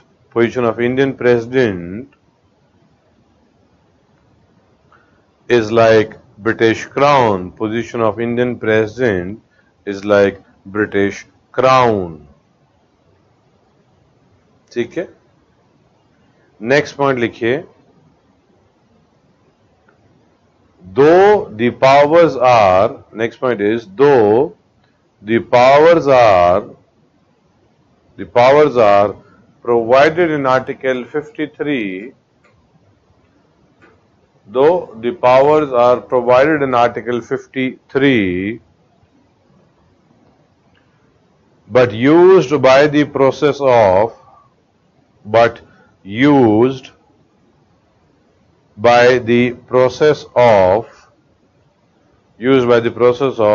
Article 74, but used by the process of Article 74. Bracket में लिखिए aid and advice, bracket में लिखिए aid and advice. Next point लिखिए, next point, after 42nd and 44th, after 42nd and 44th, 42nd and 44th constitutional amendment, after 42nd and 44th constitutional amendment, the advice became binding. The advice became binding. The advice became binding. ठीक है, आप ऐसा कर सकते हो, arrow डाल सकते हो एंड डाल सकते हो कैन सेंड रिकंसिडरेशन वंस. मतलब this actually happened from the 44th constitutional amendment, so you can actually say that can send for reconsideration once, and this was actually ये 44th कॉन्स्टिट्यूशनल अमेंडमेंट से add हुआ है. ठीक है, करना है तो आप लिख सकते हो can send for reconsideration once. This is only for your information. ठीक है, एग्जाम में पीटी में आ सकता है. Next line, indirect election,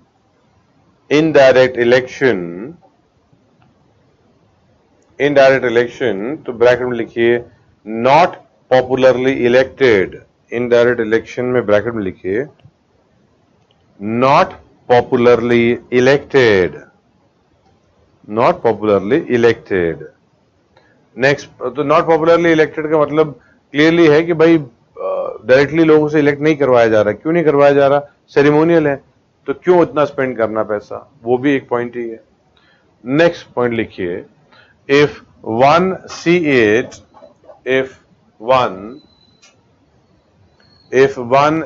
it from historical view, if one see it from historical view, first time aid and advice was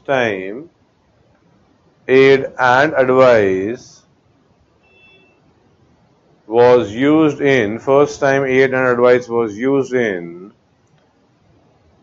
British North America Act. First time aid and advice was used in British North America Act 1867. British North America Act 1867. Full stop, continue. Full stop, continue. Write down, though it was not mentioned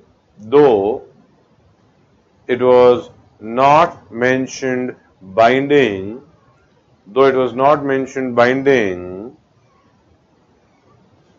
but was interpreted so. Though it was not mentioned binding, but was interpreted so, and whichever country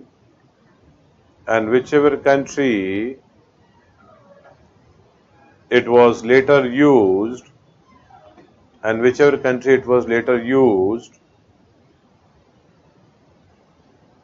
has interpreted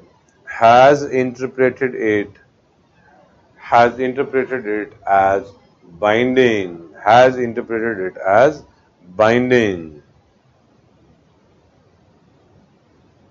example Australia. Okay, example Australia, comma New Zealand. Australia, comma New Zealand. Next point, Article 78 demands. Article 78 demands that. Article 78 demands that Prime Minister communicates.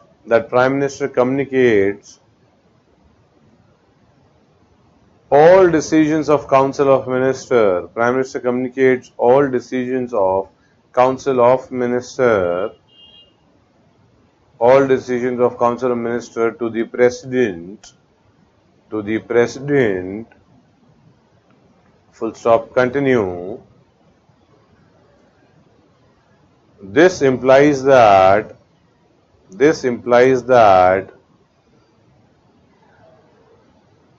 Prime Minister and his council,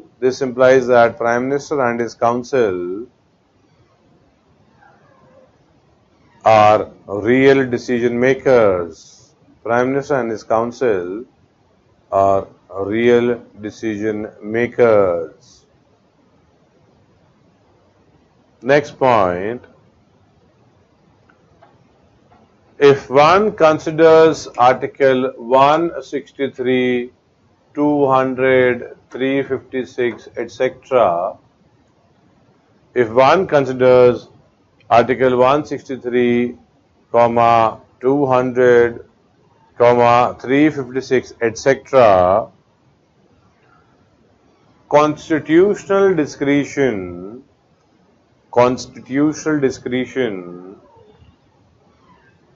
is provided to the governor. Constitutional discretion is provided to the governor.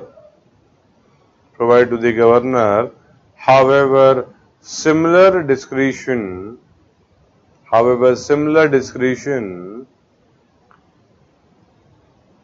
is not extended to the president, and similar discretion is not extended to the president. Last point is immense immunity under Article 361. Immense immunity under Article 361. मतलब इतनी immunity क्यों provide की है? Because he does nothing. He is not doing anything. Everything is Council of Ministers. सब Council of Ministers कर रहे हैं, इसलिए उनको immense immunity दी हुई है. बहुत बार मम्मी बोलती है ना घर पे, पापा ने बोला है. एक्चुअली वो मम्मी नहीं बोला है, ठीक है? तो नेम किसी और का यूज आता है. However, in reality, it is somebody else. That's the reason immense immunity is provided to the president under 361. ठीक है?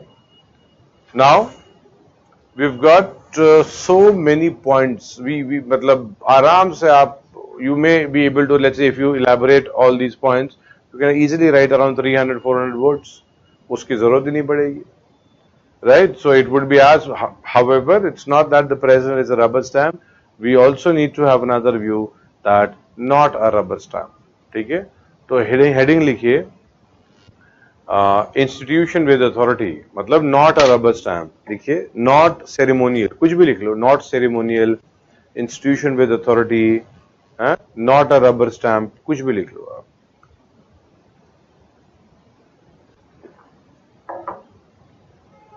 ठीक है?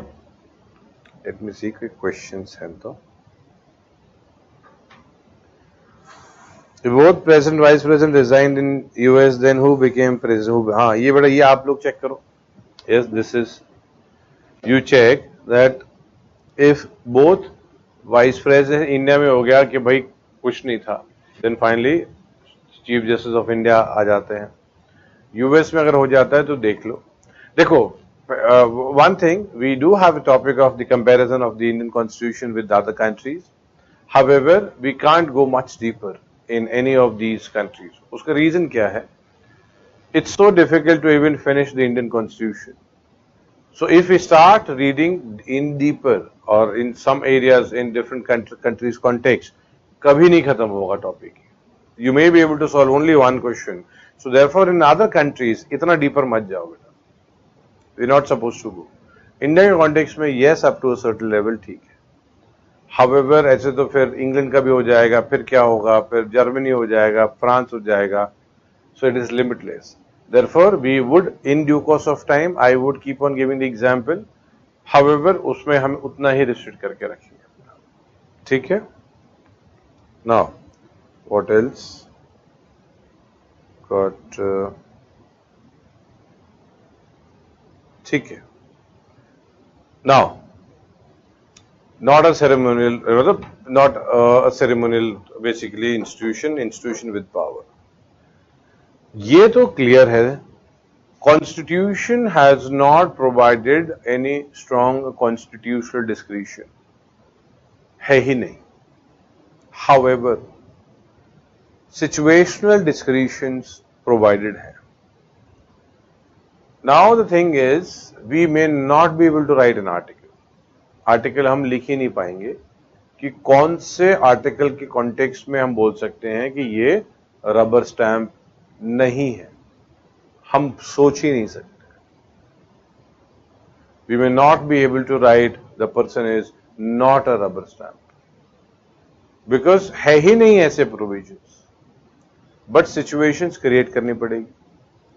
It means that the president is not having constitutional discretion, however situational discretions are there. तो कैसे बोलेंगे कि he is not a rubber stamp? ये तो डिफिकल्टी तो पड़ती है। अब सिचुएशनल डिस्क्रिप्शन क्या है? सिचुएशन मतलब ऐसी कोई सिचुएशन आ गई तो we have to invent situations, नई नई सोचनी पड़ेगी। देखो, एक तो होता है imagine that 100 is the number to win the Lok Sabha, let's say win the और to make the government. Imagine that 100 है नंबर, ये हम रैंडम नंबर ले रहे हैं। एक पॉलिटिकल पार्टी को 10 मिले, एक को 80 मिल गए, एक को 50 मिले, ठीक है, एक को 20 मिले, एक को 40 मिले, राइट? सो अगर आप देखोगे तो 200 being the absolute number, total generally even में तो नहीं होगा, ऑड में होता है। हाउएवर हमने रैंडम ले लिया है। इमेजिन दैट 1 2 3 4 5 ये जो है इतनी पॉलिटिकल पार्टीज ने पार्ट लिया है। I am not sure exactly it is counting to 200, but जो भी नंबर है आप समझ लो। इसको देख के समझ में आता है कि as the golden number is 100 to get the majority, so no political party gets majority, किसी के पास मेजोरिटी नहीं है। Now what do you think कि ये द प्रेसिडेंट साहब जो है, प्रेसिडेंट साहब ये किन को बुलाएगा to form majority?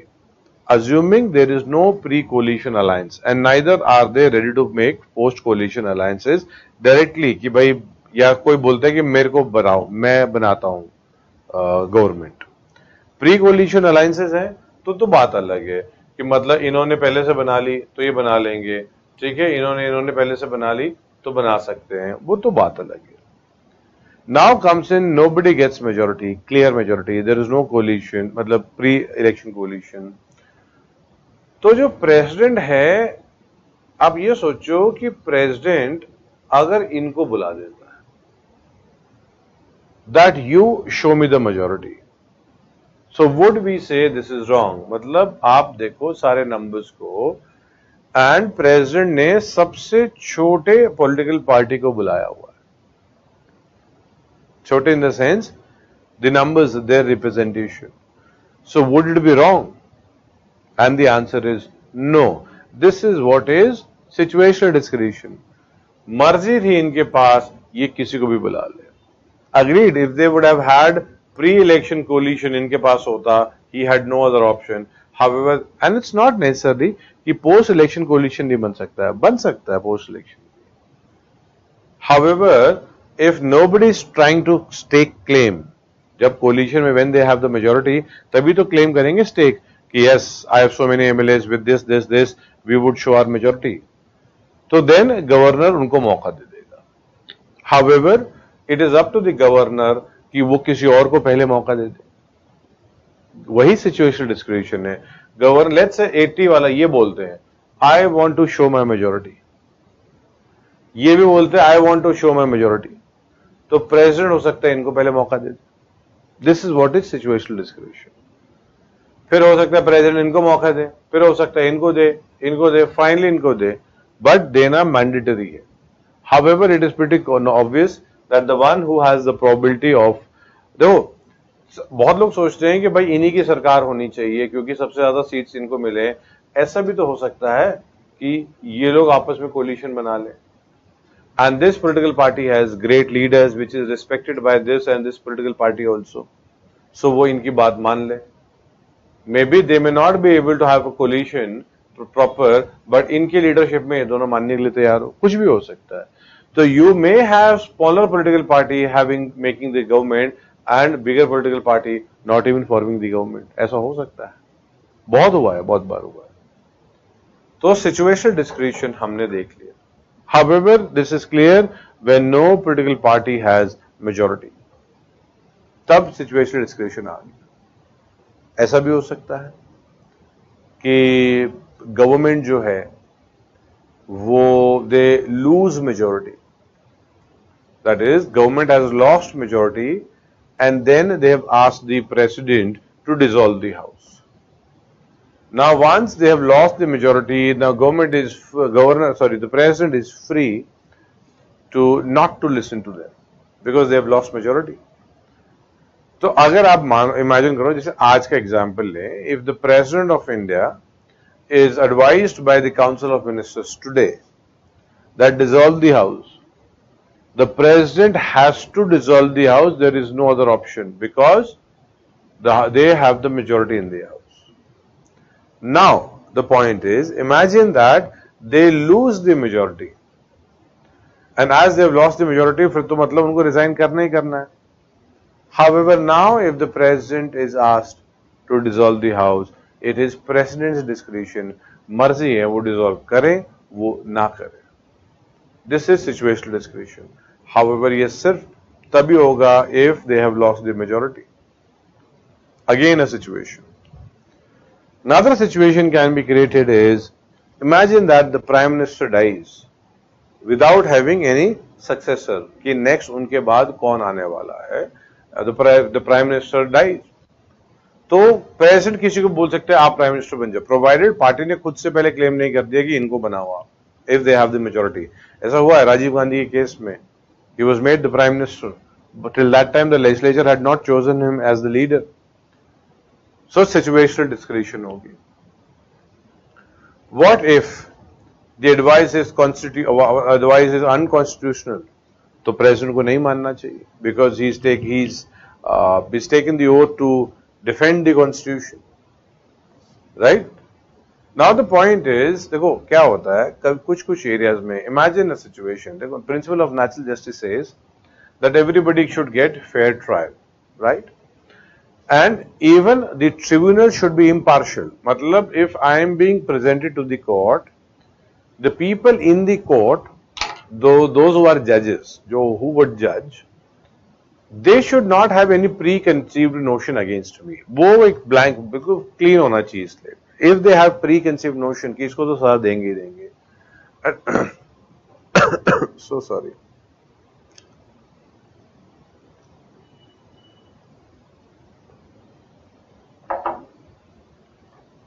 That is not principle of basic natural justice. Fair आपको ट्रिब्यूनल मिलना चाहिए, तो बायस्ड लोग बैठे हैं तो फिर तो एक्सपेक्टेड ही नहीं है। तो एग्जाम्पल आप इमेजिन करो, when let's say after the killing of Indira Gandhi, mercy petition was Saint, मतलब जब उनको फांसी की सजा सुप्रीम कोर्ट से भी हुई, so mercy petition was sent to the president. Now, pardoning power में भी president would listen to the council of ministers. It is actually the council of ministers जिनको सुनना है। So, council of ministers, आप समझो लीडर ऑफ, उनकी leader की death हुई है, उनकी लीडर का मतलब आप समझो she was the leader of the country. However, उनके तो immediate leader इसलिए भी थे because they all were from the same political party. So, almost everybody would be directly biased कि नहीं इनको सजा होनी चाहिए, they have killed our leader. So they did not get actually an impartial tribunal. ऐसा एक view है. I'm not saying you can say that मिला ही नहीं होगा, because then we are questioning the behavior actions of the president. However, if something of similar sort happens, then the president should ask the council of ministers to reconsider, or he should go in for that. जैसे मान low self pardon का ही case है, self pardon. आप imagine करो एक बड़ा politician है, कोई बड़ा सा pardoning power we have not done, we would do pardoning power. However, imagine that a strong politician is there and he gets convicted and he tells to the president कि मुझे आप pardon दिलवाओ, my MPs would support you, or I would make government with you in state, मुझे pardon दिलाओ आप. Now this would be self pardon. That this is wrong. अगर ऐसा हो रहा हो तो सही बात नहीं है, right? So I've tried to create situations, because we can't write any article जो situational discretion मतलब constitutional discretion provide करता है. ठीक है, और देखते हैं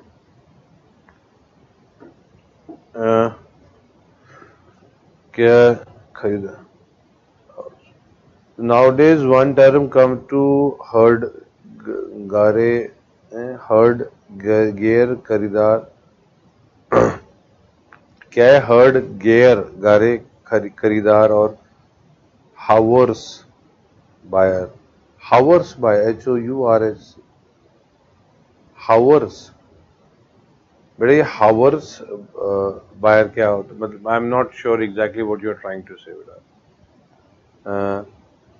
गेयर खरीदार HOURS हावर्स. हॉर्स तो नहीं है बेटा ये, horse trading or something like that, it's related to that. So horse trading would be buying and selling of MLAs or the politicians. ठीक है, horse trading बोला जाता है. तो वो बात अलग है कि that's not good. Horse trading कि you're buying and selling of or you're buying selling MLAs or buying MLAs. तो I feel this is instead of horse trading it should be called as donkey trading. ठीक है, jokes apart, वो that will be wrong. It will be too demeaning. गलत हो जाएगा, too demeaning for the donkeys, right? Again, the thing is ये पहले से concept चला आ रहा है. तो horse trading जो है, जैसे आप ज्योग्राफी पढ़ेंगे horse latitude, तो पहले जब selling and buying का context चलता था उसी में आ चुका है ये horse buying and selling of the. अगर ये this is what if you wanted to ask. लिखिए नेक्स्ट, लिखिए नॉट अ रबर स्टैम्प. ठीक है, लिखिए not a rubber stamp, not ceremonial. लिखिए Indian president is elected, Indian president is elected whereas crown is hereditary. Indian president is elected whereas crown is hereditary. Indian president is elected whereas crown is hereditary. तो इससे क्या किया statement से? हमने अपने आप को ब्रिटिश से दूर कर लिया. That there we had taken us closer to the British, saying that we are Westminster model पे close है. यहाँ पे हमने बोल दिया नहीं भाई ये तो इलेक्टेड है, कैसे आप बोल सकते हो कि ये रबर स्टैंप है, इनको इलेक्ट किया हुआ है, ब्रिटिश से हम काउंट मत करो हमें. नेक्स्ट पॉइंट लिखिए, write down the next point. The president takes oath. The president takes oath of the office. The president takes oath of the office to protect and defend. To protect and defend Constitution. To protect and defend Constitution. Full stop. Continue. So there might be a situation. So there might be a situation where. So there might be a situation where the advice tendered by Council of Minister, where the advice tendered by council of minister is unconstitutional, or biased, is unconstitutional or biased, B-I-A-S-E-D, or biased. Next point, though these are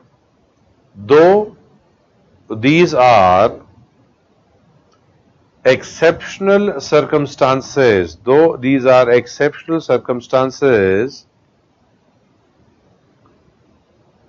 but this could happen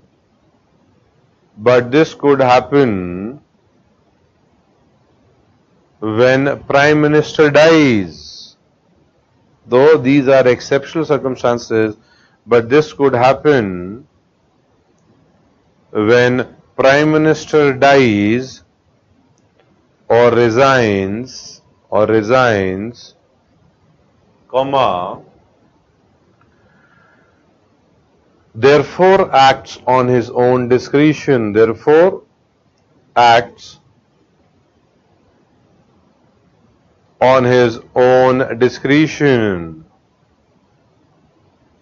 Next point,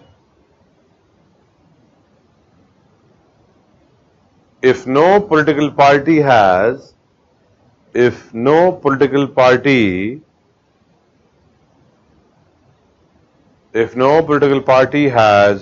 a majority in parliament,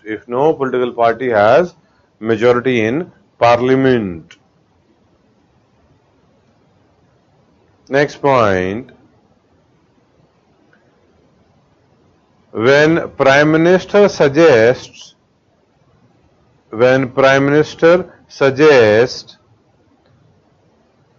dissolution of the House,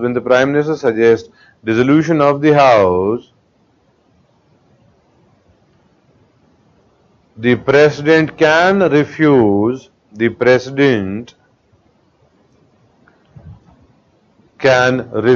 to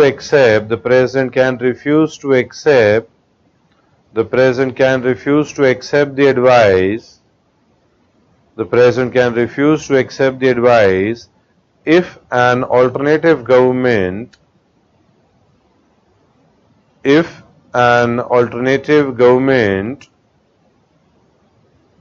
can be formed,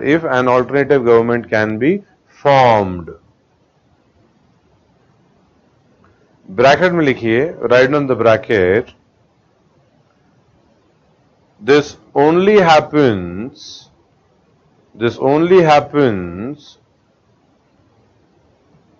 when government loses majority. This only happens when government loses majority.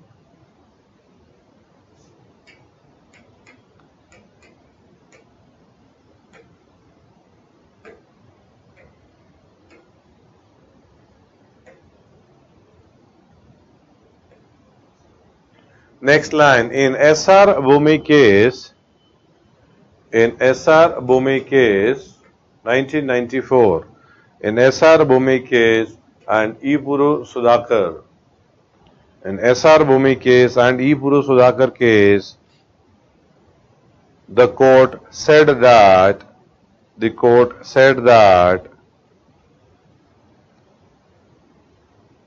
Indian President has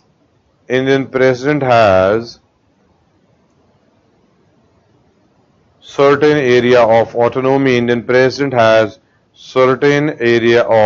autonomy.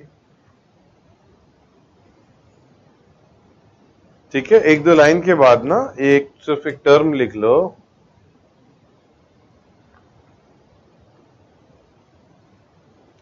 Care taker government, इसको term को लिखो, care taker government, एक दो line के बाद bracket में लिखिएगा इसको, and we would write what do you mean by caretaker government. So एक दो लाइन के बाद write down caretaker government. Write down, a caretaker government is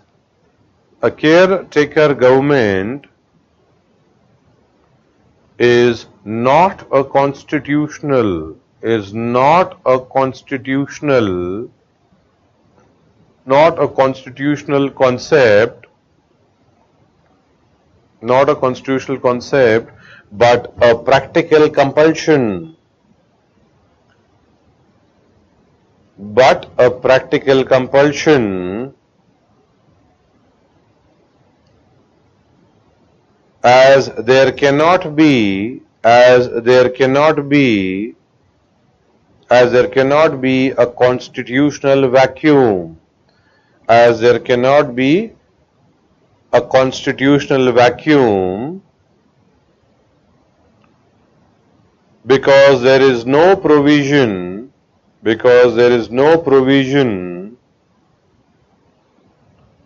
for the President's rule. There is no provision for the President's rule,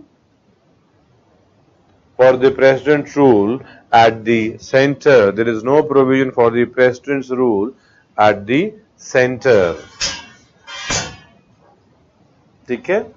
तो sometime कभी सुनाई देगा ना, let's say caretaker government, तो कॉन्टेक्स्ट क्या होता है, let's say somebody loses majority. आज इमेजिन कर लो, the government loses majority today.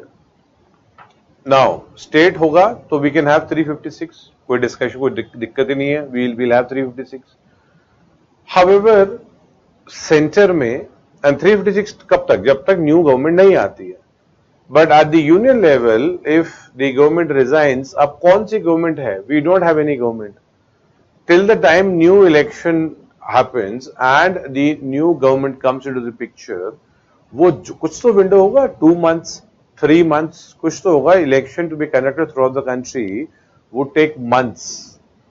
तो मोस्ट प्रोबेबली क्या होगा, करीबन 3 महीना तक तो इलेक्शन हो रहा होगा करीबन. So who would be the government before this 3 months? So this is for the president. President हो सकता है पुरानी गवर्नमेंट को बोले आप केयरटेकर गवर्नमेंट बन जाओ. So they would not take strong decisions. वो बेसिक एडमिनिस्ट्रेटिव एक्शन करते रहेंगे, कोई नया पॉलिसी नहीं आएगा, कुछ नहीं आएगा, बेसिक नॉर्मल काम कर रहे होंगे. क्योंकि council of minister should always be there for the, let's say, to aid and advise the president. So therefore ऐसा कोई जरूरत पड़ेगी कि ऑर्डिनेंस निकालना, या देयरफॉर कभी कुछ ऐसा चीज आ गई कि काउंसिल ऑफ मिनिस्टर की जरूरत है, तो you will have the old council of ministers would be called back. मतलब जो केयर टेकर गवर्नमेंट है, केयर टेकर गवर्नमेंट जनरली पुरानी गवर्नमेंट ही होती है. उसका रीजन क्या है, क्योंकि ऑलरेडी मिनिस्ट्रीज जो है बड़े डिफाइंड होते हैं ये, और उनको काम पता हुआ होता है, क्योंकि they have been doing that work only, and ये टेम्पररी होती है. हाउएवर किसी और को भी केयर टेकर गवर्नमेंट बनाया जा सकता है, एंड ये कॉन्स्टिट्यूशन में लिखा नहीं है. ठीक है, तो ये पीटी का कॉन्टेक्स्ट है.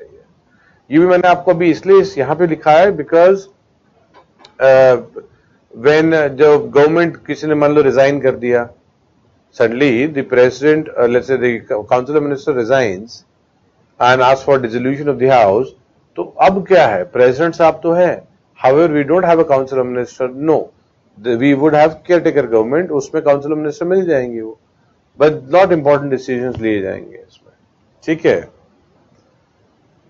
So let me see any questions or be asked. Now, अच्छा, now the point what I have got as of now, ये एक आर्ग्यूमेंट शायद स्टूडेंट ने दी हुई है कि क्या पॉकेट वीटो हम डाल सकते हैं क्या प्रेसिडेंट्स डिस्क्रिशनरी पावर में, and the answer is no, we can not put it. However pocket veto को हम क्यों नहीं डाल सकते हैं, ये डिस्कशन हमारा है the real behaviour of the Indian president. We've had Giani Zail Singh साहब had used pocket veto which killed Indian postal bill.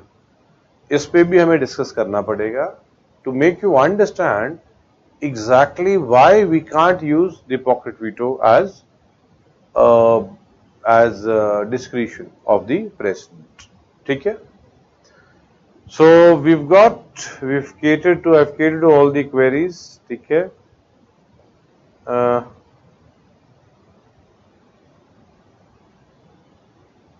We've got और कोई है नहीं, तो I've catered to all the queries.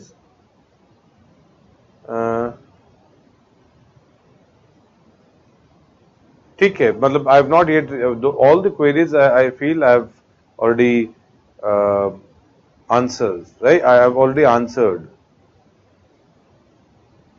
कोई बात नहीं, ठीक है। So what we'll do, we'll continue tomorrow. आप लोग प्रेजेंट पढ़िए आज पूरा, मतलब you have the time. See this week, इस हफ्ते आपकी छुट्टियां वगैरह बहुत रही हैं, आपकी 3 दिन की वो छुट्टी रही है, परसों 26 जनवरी की भी हमारी छुट्टी है, देन वीकेंड आ जाएगा, तो we are actually having 3 days off class only this week.